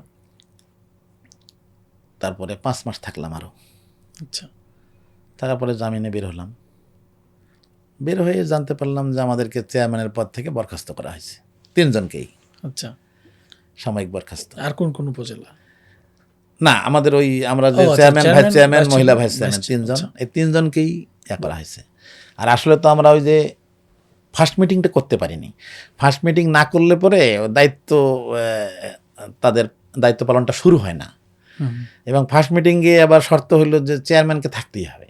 আচ্ছা। হ্যাঁ, ভাইস চেয়ারম্যান যদি নাও থাকে সেটা পরের বিষয়, তা উনি পরের মিটিং অ্যাটেন্ড করতে পারেন, কিন্তু ফার্স্ট মিটিংয়ে চেয়ারম্যানকে লাগবেই। তো আমার কারণে তো ফার্স্ট মিটিং করা যাচ্ছে না, হুম, যার ফলে উপজেলা পরিষদের কার্যক্রম আমরা শুরুই করতে পারিনি। হুম, তো এই যে সাময়িক বরখাস্ত হলো, আমরা হাইকোর্টে আসলাম। হাইকোর্টে এসে দেখা গেল যে রিট করলাম, হুম, তো সরকার শুধু টালবাহানা, এই একবার ছুটি, এই একবার সরকার সময় নেয়। হাইকোর্ট দেখা গেল সরকারকে শোকজ করলো, শোকজের জবাব দেয় না, হুম, এরকম টালবাহানা শুরু করলো। করতে করতে করতে করতে 7 মাসের মতো সময় পার হয়ে গেল। তারপরে অবশেষে আমরা পজিটিভ রায় পেলাম আমাদের পক্ষে। সরকার আবার আপিল করলো, আবার সুপ্রিম কোর্টে গেলাম। সুপ্রিম কোর্টে সেখানে 3 মাস সময় লাগলো। তো সরকারের তীব্র বিরোধিতার মধ্যেও সুপ্রিম কোর্ট শেষ পর্যন্ত আমাদের পক্ষে রায় দিল। এই রায়ের কপি নিয়ে মন্ত্রণালয়ে গেলাম, স্থানীয় সরকার মন্ত্রণালয়ে। তো মন্ত্রণালয়ে গিয়ে ওনাদের কাজ হইল যে তারা একটা চিঠি ইস্যু করবে রংপুরের ডিসি সাহেবের কাছে এবং মিঠাপুকুরের ইউনোর কাছে, যে তাদেরকে এই দায়িত্বটা বুঝে দেয়া হোক, এতটুকু কাজ তাদের। এইটা করতেও তারা 2 মাস সময় লাগাইল। যাই হোক, অবশেষে একদিন চিঠি ইস্যু হইল। আমি বাসা থেকেই খবর পাইলাম যে আমাদের কাজটা হয়ে গেছে, আজকে চিঠি ছেড়ে দেওয়া হবে, হয়তো 2-1 দিন পরে চিঠি পাবেন, তাহলে দায়িত্ব আপনারা বুঝে পাবেন। কিন্তু যেই দিন চিঠি এখানে স্বাক্ষর হইল, হুম, ওই দিন রাত 9টার সময় আমাকে আবার গ্রেপ্তার করলো। আচ্ছা। তারপরে সারা রাত থানায় রাখলো। পরের দিন আমাকে নতুন করে 8টা মামলা লাগাই দিল। আগের 4টা। আগেরগুলো তো আছেই, হুম। আগে 4টা, পরে একটা 5টা, সেদিন লাগাই দিল 8টা। যাই হোক, পরের দিন গেলাম জেলে। 2 মাস পরে জামিন হলো। জামিন হয়ে বের হলাম। বের হওয়ার সঙ্গে সঙ্গে ঠিক আগের বারের মতো বের হওয়ার সঙ্গে সঙ্গে গেট থেকে আবার কয়েক হাত সামনে যাওয়ার সময় আবার গ্রেপ্তার করলো। করার পরে আবার থানায় রাখলো 1 রাত। পরের দিন আবার নতুন মামলা দিল। হুম, আবার 2 মাস 7 দিন থাকলাম জেলখানায়। করার পরে যখন জেল থেকে বের হলাম, বের হয়ে সন্ধ্যার একটু পরে, তো আমি বাসায় আসিনি। বাসায় আসার আগেই আমার পরিচিত এক ভাই ফোন দিল। আমার সঙ্গে যিনি ছিলেন তার কাছে ফোন আসলো যে ওনাকে বাসা যাইতে নিষেধ করেন। কেন? হুম। কয় যে ওনাকে ছেড়ে দেওয়ার পরে পরিস্থিতি আবার উত্তপ্ত হুম। এবং পুলিশ আবার ওনাকে খোঁজাখুঁজি করতেছে, তো বাসায় যেন উনি না যান। আচ্ছা। তখন নিরুপায় হয়ে কিছু তো করা ছিল না। তারপরে অন্যত্র চলে গেলাম। এভাবে এখানে 2 দিন, ওখানে 4 দিন, এভাবে ঘুরে ঘুরে বেড়াই মিঠাপুকুরের বাইরে। এর মধ্য দিয়েও আমি মন্ত্রণালয়ে যোগাযোগ করেছি যে ফার্দার তারা আরেকটা চিঠি যদি দেয় হুম। আমাদেরকে দায়িত্ব বোঝানোর জন্য, কিন্তু এইটা মন্ত্রণালয় আর কোনোভাবেই দিতে চাচ্ছিল না। অনেক কষ্টের পরে তারা একবার একটা চিঠি লিখলো হুম। যে এনাদের অবস্থানটা কি, এই 3 জনের অবস্থান কি, আমাদেরকে সরেজমিনে একটা রিপোর্ট দেন। তো সেখানে ইউনো সাহেব এবং ওসি সাহেবেরা রিপোর্ট দিলেন, কিন্তু ওনারা আসলে পলাতক, দায়িত্ব দেওয়ার কোনো সুযোগ নাই। আচ্ছা। হ্যাঁ, এই মর্মে তারা গোপনে একটা চিঠি রিপোর্ট তাদেরকে পাঠিয়ে দিল, যার ফলে আমাদের এই দায়িত্ব পালনের সুযোগটা একেবারেই বন্ধ হয়ে গেল। এবং ততদিনে তো সময় অনেক দূর চলে গেছে। তো এইভাবেই পলাতক অবস্থা আর কয়েক মাস থাকার পরে 18 সালে নির্বাচন আসলো। হুম। তো সেই নির্বাচনে আমি যথারীতি জামাত ইসলামের প্রার্থী ছিলাম ওখানে জাতীয় সংসদ নির্বাচনে। তো দেখা গেল যে মিঠাপুকুরে এমন একটা পরিবেশ তৈরি করা হলো, সন্ত্রাসীদেরকে আনিয়ে বসায় রাখা হলো, যা আমার মনোনয়নপত্র জমা দিতে গেলেই তারা এটা ছিনতাই করবে। হুম। হ্যাঁ, আমাকে মনোনয়নপত্র জমা দিতে দিবে না তারা। তো এইটা জানার পরে তখন আমরা সিদ্ধান্ত নিলাম যে না, আমরা এখানে জমা না দিয়ে ডিসি অফিসে দেবো সরাসরি। আচ্ছা। তো সেই ডিসি অফিসে একই অবস্থা, পুলিশের অবস্থান, সেখানেও দলীয় ক্যাডারদের অবস্থান। যাই হোক, পরে আমরা অন্য মাধ্যমে, আমার আইনজীবীদের মাধ্যমে দেওয়ার চেষ্টা করলাম। ডিসি সাহেবকে স্লিপ দিয়ে উনি বসে আছেন। ডিসি সাহেব সবার সাথে কথা বলতেছেন, সবার দেখা করতেছেন, সবাই মনোনয়নপত্র জমা নিচ্ছেন, কিন্তু আমাদেরকে ডাকে না। হুম। এরকম করতে করতে এক পর্যায়ে আমার আইনজীবী জোর করে ঢুকে গেছেন রুমে। হুম। ঢুকে যে কেন আমাকে এভাবে সারাদিন বসা রাখা হচ্ছে, আমি অনেক আগে স্লিপ দিয়েছি, তো আমারটা কেন নেওয়া হচ্ছে না। তখন ডিসি সাহেব আমার এই মনোনয়নপত্র নিতে অস্বীকৃতি জানালেন। হুম। ভিতরের রুমে ঢুকলেন, ঢুকে কার সঙ্গে যেন কথা বললেন, বলতেছেন যে না, এটা নিষেধ আসছে উপর থেকে, এটা জমা নেওয়া যাবে না। আমার আইনজীবী তো খুব উত্তেজিত হয়ে গেছে যে এটা কোন ধরনের কথা। অনেক সাংবাদিক উপস্থিত ছিল। যাই হোক, এটা নিয়ে জাতীয় ভাবে দেখা গেল পত্রপত্রিকায়, টেলিভিশনে এটা নিয়ে খুব হইচই শুরু হয়ে গেল।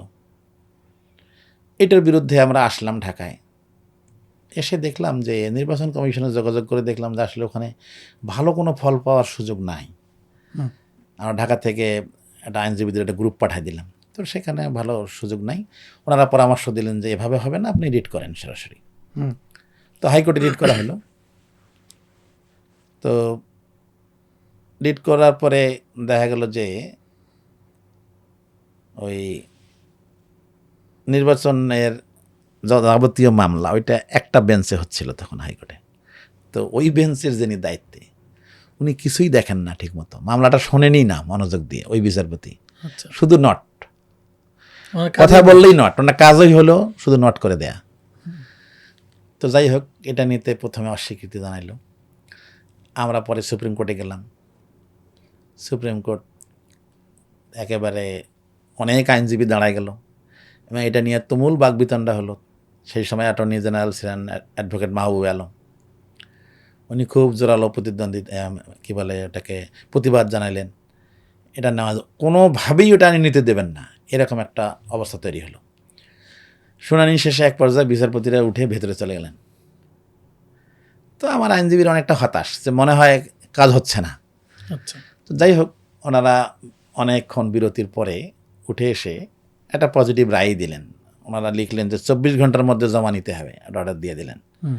পরবর্তী 24 ঘন্টায় বাছাই করতে হবে। আচ্ছা। তারপরে যদি কোনো অভিযোগ থাকে পরবর্তী 24 ঘন্টার মধ্যে সেটা দাখিল করতে হবে।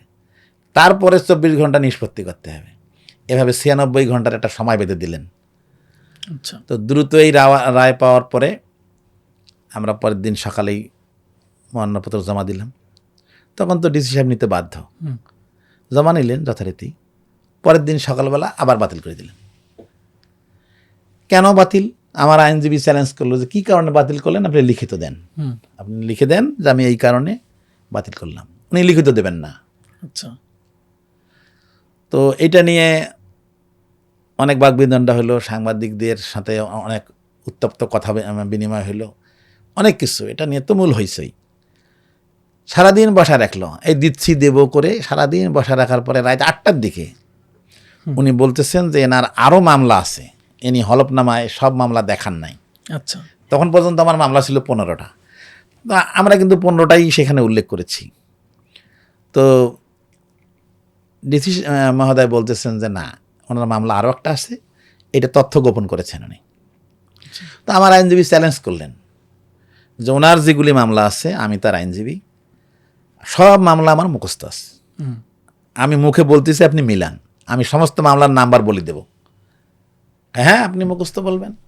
বলে হ্যাঁ, আমি মুখস্থ বলবো, আমি তো তার আইনজীবী, অনেকদিন থেকে মামলা দেখতেছি, আপনি মিলাই দেখেন আমরা যা তথ্য দিছি সব মিল আছে কিনা। উনি বললেন যে না, আরও একটা মামলা আছে। উনি চ্যালেঞ্জ করলেন যে না, মামলা নাই। তখন ডিসি মহোদয় একটা মামলার কপি বের করে দেখাচ্ছেন যে এই যে একটা মামলা হয়েছে, এটা কিন্তু ডিসেম্বর মাসের 5 কি 6 তারিখের ঘটনা।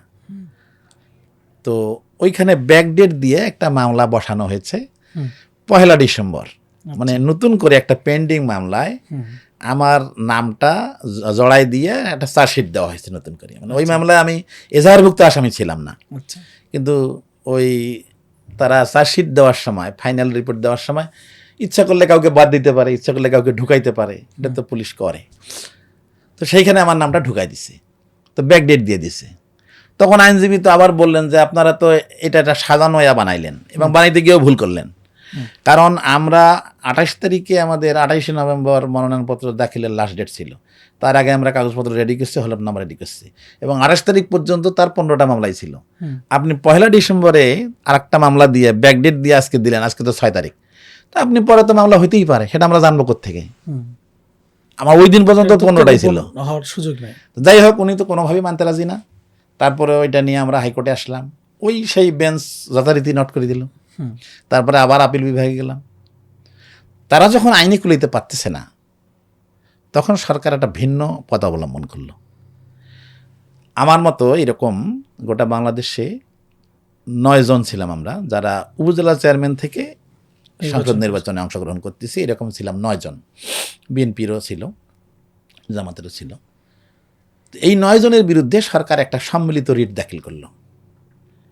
সেটাতে সরকার উল্লেখ করলো, সরকার পক্ষ, যে এই 9 জন তারা উপজেলা চেয়ারম্যান এখনও বহাল আছেন, তারা এই পদে থেকে নির্বাচন করতে পারবেন না। উপজেলা চেয়ারম্যানের পদটা এটা হলো একটা লাভজনক পদ। হ্যাঁ, তো আমাদের আইনজীবীরা চ্যালেঞ্জ করলেন যে মন্ত্রী যদি তার পদে থাকে ইলেকশন করতে পারে, একজন এমপি যদি তার পদে থাকে ইলেকশন করতে পারে, তার চেয়ে কি এটা বেশি লাভজনক পদ হইল? না হয় হইলই বা, পদত্যাগ করার কথা বলছেন, তো এনারা তো সবাই পদত্যাগ করেছেন, আপনারা কাগজ দেখেন। আমরা কিন্তু যথারীতি মনোনয়নপত্র দেওয়ার আগেই পদত্যাগ করেছি, ওই নিয়মটা আমরা জানি, পদত্যাগ করেছি। আমরা মন্ত্রণালয়ে 1 কপি দিছি, 1 কপি আমরা ডিসি অফিসে দিছি, আমরা সে কপি দেখাইলাম যে এই যে আমরা পদত্যাগ করেছি, দেখেন। এখন অ্যাটর্নি জেনারেলের বক্তব্য হলো, হ্যাঁ আপনারা পদত্যাগ করেছেন, ঠিক আছে, আমিও মানলাম, কিন্তু এইটা এখনো অফিসিয়ালি গৃহীত হয় নাই। এ তো একটা আজব কথা। অফিস কবে গ্রহণ করবে কি করবে না, অফিস কবে ওই পদটাকে শূন্য ঘোষণা করবে, এটা অফিসের বিষয়, এবং সেটা নির্বাচন কমিশনকে তারা জানাবে, নির্বাচন কমিশন ওই পদটাকে শূন্য ঘোষণা করবে। তারা 7 দিন দেরি করতে পারে, 1 মাসও দেরি করতে পারে, 6 মাসও দেরি করতে পারে, সেটা তাদের বিষয়। কিন্তু আমরা তো পদত্যাগ করছি, এটা তো সত্য, এটাতে তো কোনো ভুল নাই।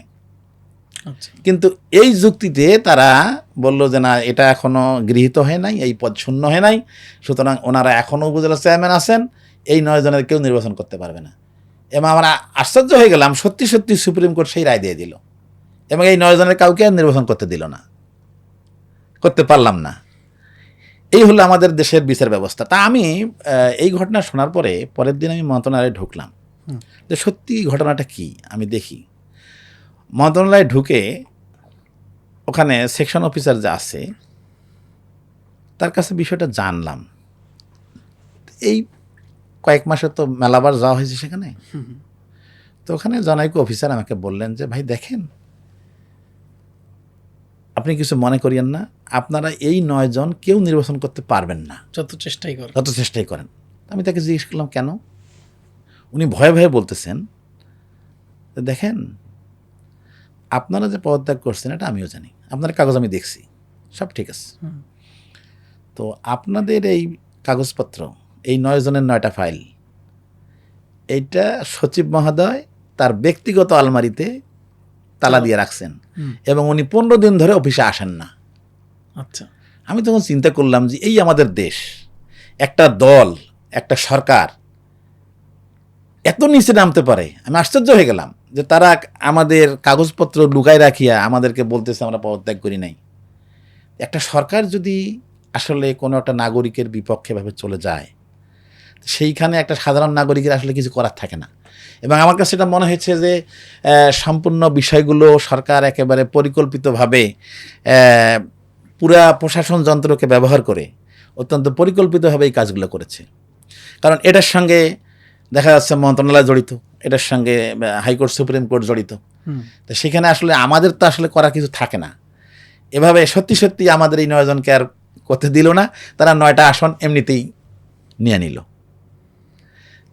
এভাবে মানে দেখা গেছে যে আমাদেরকে শারীরিকভাবে, মানসিকভাবে এবং রাজনৈতিকভাবে আমাদেরকে হেনস্থা করা হয়েছে, যেটা আসলে পৃথিবীর বুকে এই ধরনের কোনো নজির আছে বলে আমাদের জানা নাই। এবং এটা একেবারে মানুষের নির্যাতনের চরম সীমায় আমাদেরকে পৌঁছায় দিচ্ছে। কারণ জনগণের ভোটে নির্বাচিত হলাম, একটা দিনের জন্য চেয়ারে বসতে পারলাম না।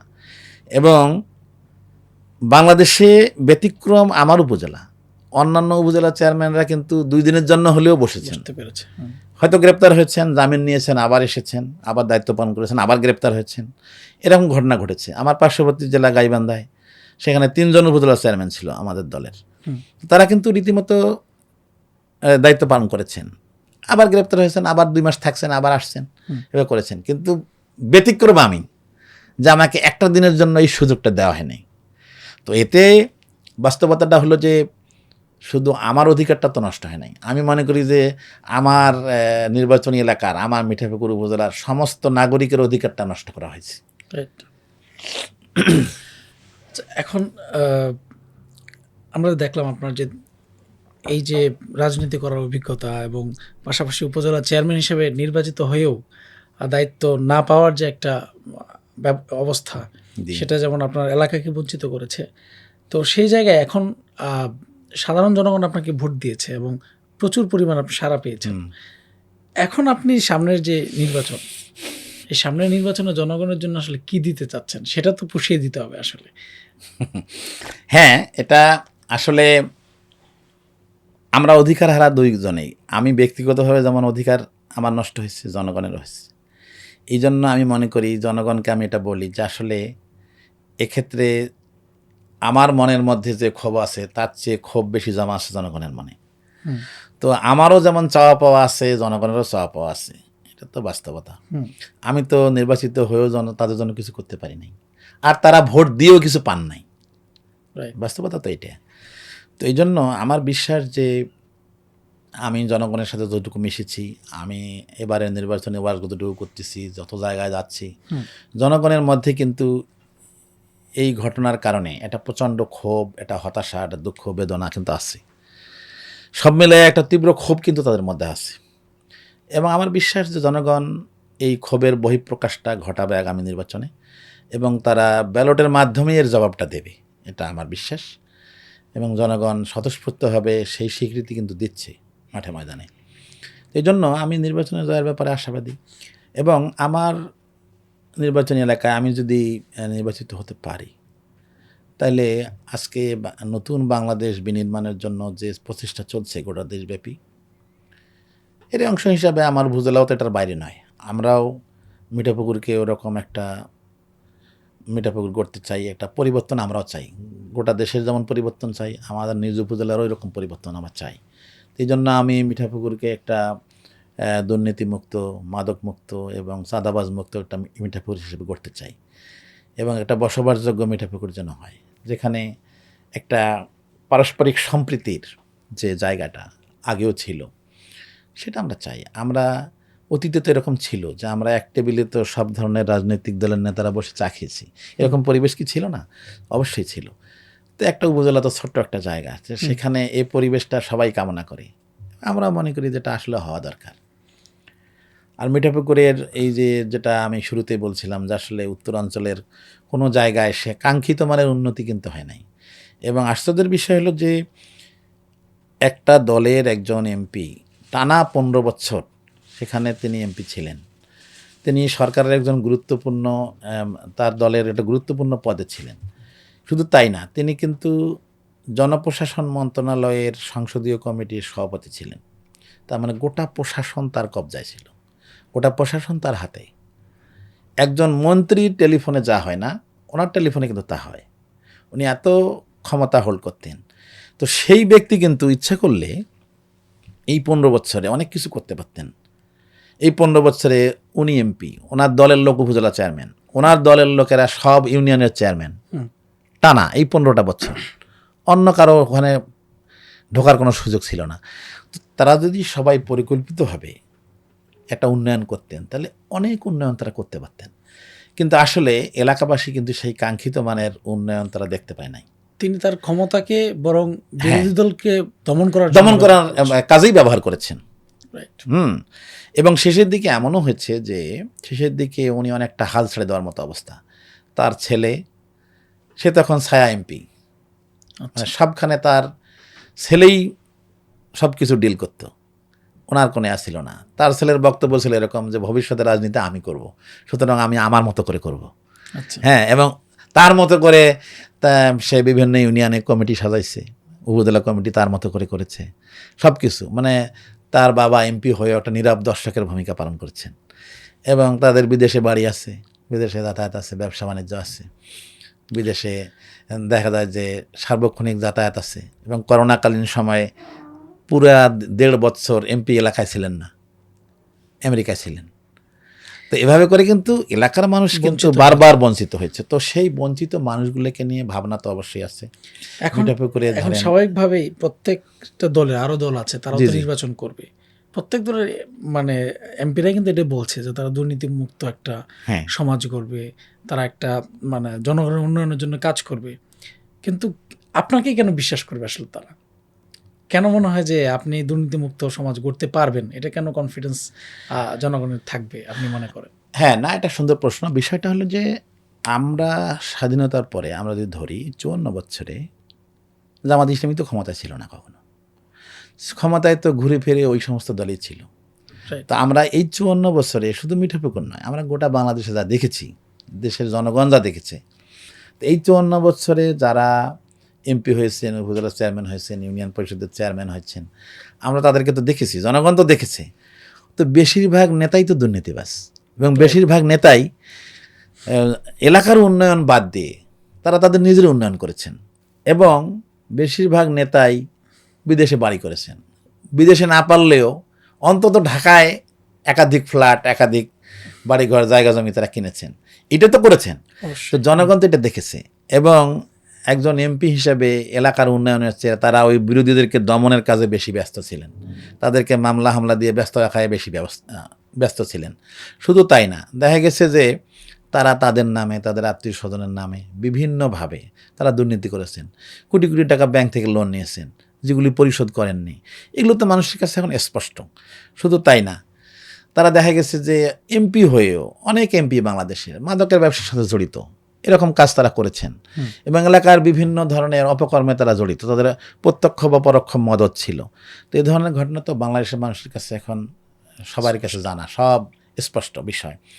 তো এই জন্য আসলে বাংলাদেশের আপামর জনসাধারণ কিন্তু এখন একটা সিদ্ধান্ত নিয়ে ফেলেছে যে তারা আর আগের অবস্থায় ফিরে যেতে চান না। তো ফিরে যেতে যেহেতু চান না, তাদের কাছে অপশন তো নাই, এখন জামাত ইসলামী ছাড়া কিন্তু অপশন নাই। কারণ বাংলাদেশে যে 4টা বড় দল, আওয়ামী লীগ, বিএনপি, জাতীয় পার্টি, জামাত, এই যে 4টা বড় দল আমরা হিসাব করি, তো 3টা দলকে তো মানুষ দেখেছে, তাদের ক্ষমতা শাসন দেখেছে। তো বাংলাদেশের মানুষের কাছে অপশনটা কোথায়? এখন ইচ্ছাই হোক অনিচ্ছাই হোক, তাদেরকে এখন জামাত ইসলামীর দিকেই তাকায় থাকতে হচ্ছে এবং মানুষ এখন জামাত ইসলামীর দিকে তাকায় আছে। এবং আমরা মনে করি যে একেবারে না বুঝে তাকায় আছে এটা নয়, মানুষ কিন্তু অলরেডি এখন বুঝতে শিখেছে।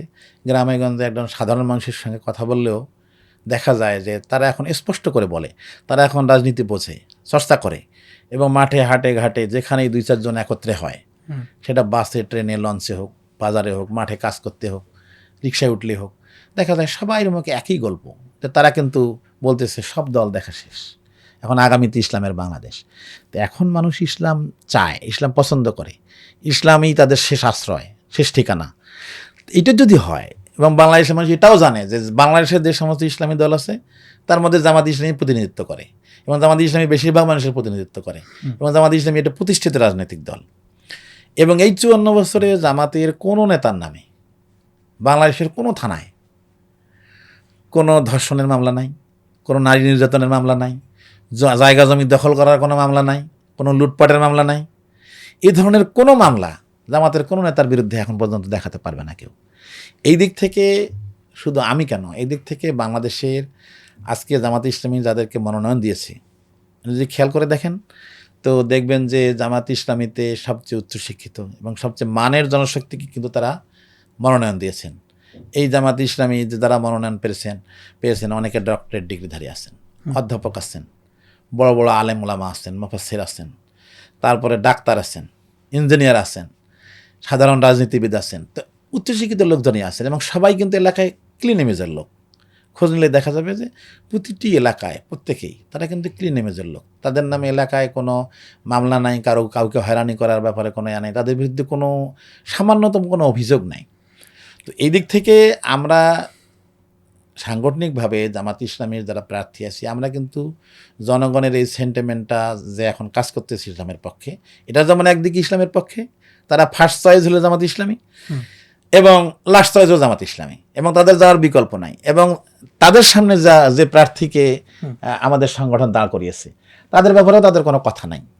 তো এই দিক থেকে তো আমরা মনে করি যে আমরা একটা প্লাস পয়েন্ট আমাদের আছে। দ্বিতীয় হলো যে বিগত 15 বছরে জামাত ইসলামের উপরে যে চরম জুলুম নির্যাতনটা হয়েছে, বিরোধী সবার পক্ষে উপরেই হয়েছে, কিন্তু জামাত ইসলামের উপরে বেশি হয়েছে। এবং এত শত নির্যাতনের পরেও আজকে পাহাড়ের মতো উঁচু হয়ে যে দলটা দাঁড়িয়ে আছে সেটাই তো জামাত ইসলামী। তো এই দিক থেকে জনগণের একটা আস্থার জায়গা হয়ে গেছে জামাত ইসলামী, যে এত কিছুর পরেও তারা ভেঙে যায়নি, তারা হতাশ হয়নি, তারা এলাকা ছাড়েনি, হ্যাঁ, তারা এলাকার লোকজনকে ছাড়ে পালিয়ে যায়নি। এবং শুধু তাই না, আমরা এত কিছুর পরেও আমরা কিন্তু এলাকায় থেকেছি, জনগণের পাশে থেকেছি, জনগণের বিপদে আপদে তাদের যে কোনো প্রয়োজনে আমরা কিন্তু পাশে দাঁড়ানোর চেষ্টা করেছি।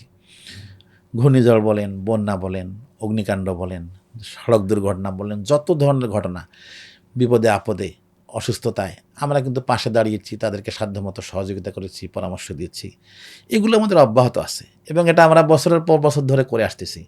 এই জন্য আমরা মনে করি যে আমি নিজেও ব্যক্তিগতভাবে মনে করি যে জনগণের সঙ্গে আমাদের একটা আত্মার সম্পর্ক তৈরি হয়েছে, জনগণকেও আমরা আপন করতে পেরেছি এবং জনগণ আমাদেরকে আপন করতে পেরেছে। এই দৃষ্টিকোণ থেকে মনে করি যে আমরা জনগণ কিন্তু এবারে আমাদেরকে বেছে নেবে, এটা আমার প্রত্যাশা। স্পেশালি আমি যদি আরেকটা জিনিস জানতে চাই, সেটা হচ্ছে যে জনগণের মধ্যেও যদিও অবশ্যই পড়েন, সেটা হচ্ছে একটা বড় সংখ্যক নারী ভোটার আছেন, তার হচ্ছে অমুসলিম ভোটার আছেন। তো তাদের সারা কেমন পাচ্ছেন, আমি যদি বিশেষ করে জানার চেষ্টা করি আপনার কাছ থেকে। জি, আলহামদুলিল্লাহ, আমরা নারী ভোটাররা বরাবরই ইসলামের প্রতি দুর্বল, কিন্তু এখন সেটা আরও বেড়ে গেছে এবং আমাদের দেশের নারীরা কিন্তু এখন আর আগের মতো ঘরের ভিতরে থাকা না, তারা কিন্তু এখন যথেষ্ট সচেতন। এবং আজকে মিডিয়ার কল্যাণে গ্রামে গঞ্জে বসেও, একটা প্রত্যন্ত এলাকায় বসেও সবাই কিন্তু সব ধরনের খবর রাখে। তো সেই ক্ষেত্রে মহিলারা পিছনে নাই, মহিলারা কিন্তু সামনের দিকে এগিয়ে আছে। এবং মহিলাদের মধ্যে এই সেন্টিমেন্টটা এখন বেশি আমরা লক্ষ্য করেছি যে বিগত 15-16 বছরের নির্যাতনে মহিলারা সবচেয়ে বেশি ক্ষুব্ধ Right. এই সরকারের উপরে। সাধারণ মানুষের চেয়ে তাদের ক্ষুব্ধতাটা বেশি, এবং এটা তারা কোনোভাবে মেনে নিতে পারে না। এই কারণে মহিলাদের কিন্তু ফার্স্ট চয়েস এখন জামাত ইসলামী। এবং আমরা বিশ্বাস করি মাঠে ময়দানে যে সাড়াটা আমরা পাচ্ছি, বেশিরভাগ মহিলা আমাদের পক্ষে থাকবে এবং তারা আমাদের উপর আস্থা রাখবে, এটা আমাদের বিশ্বাস।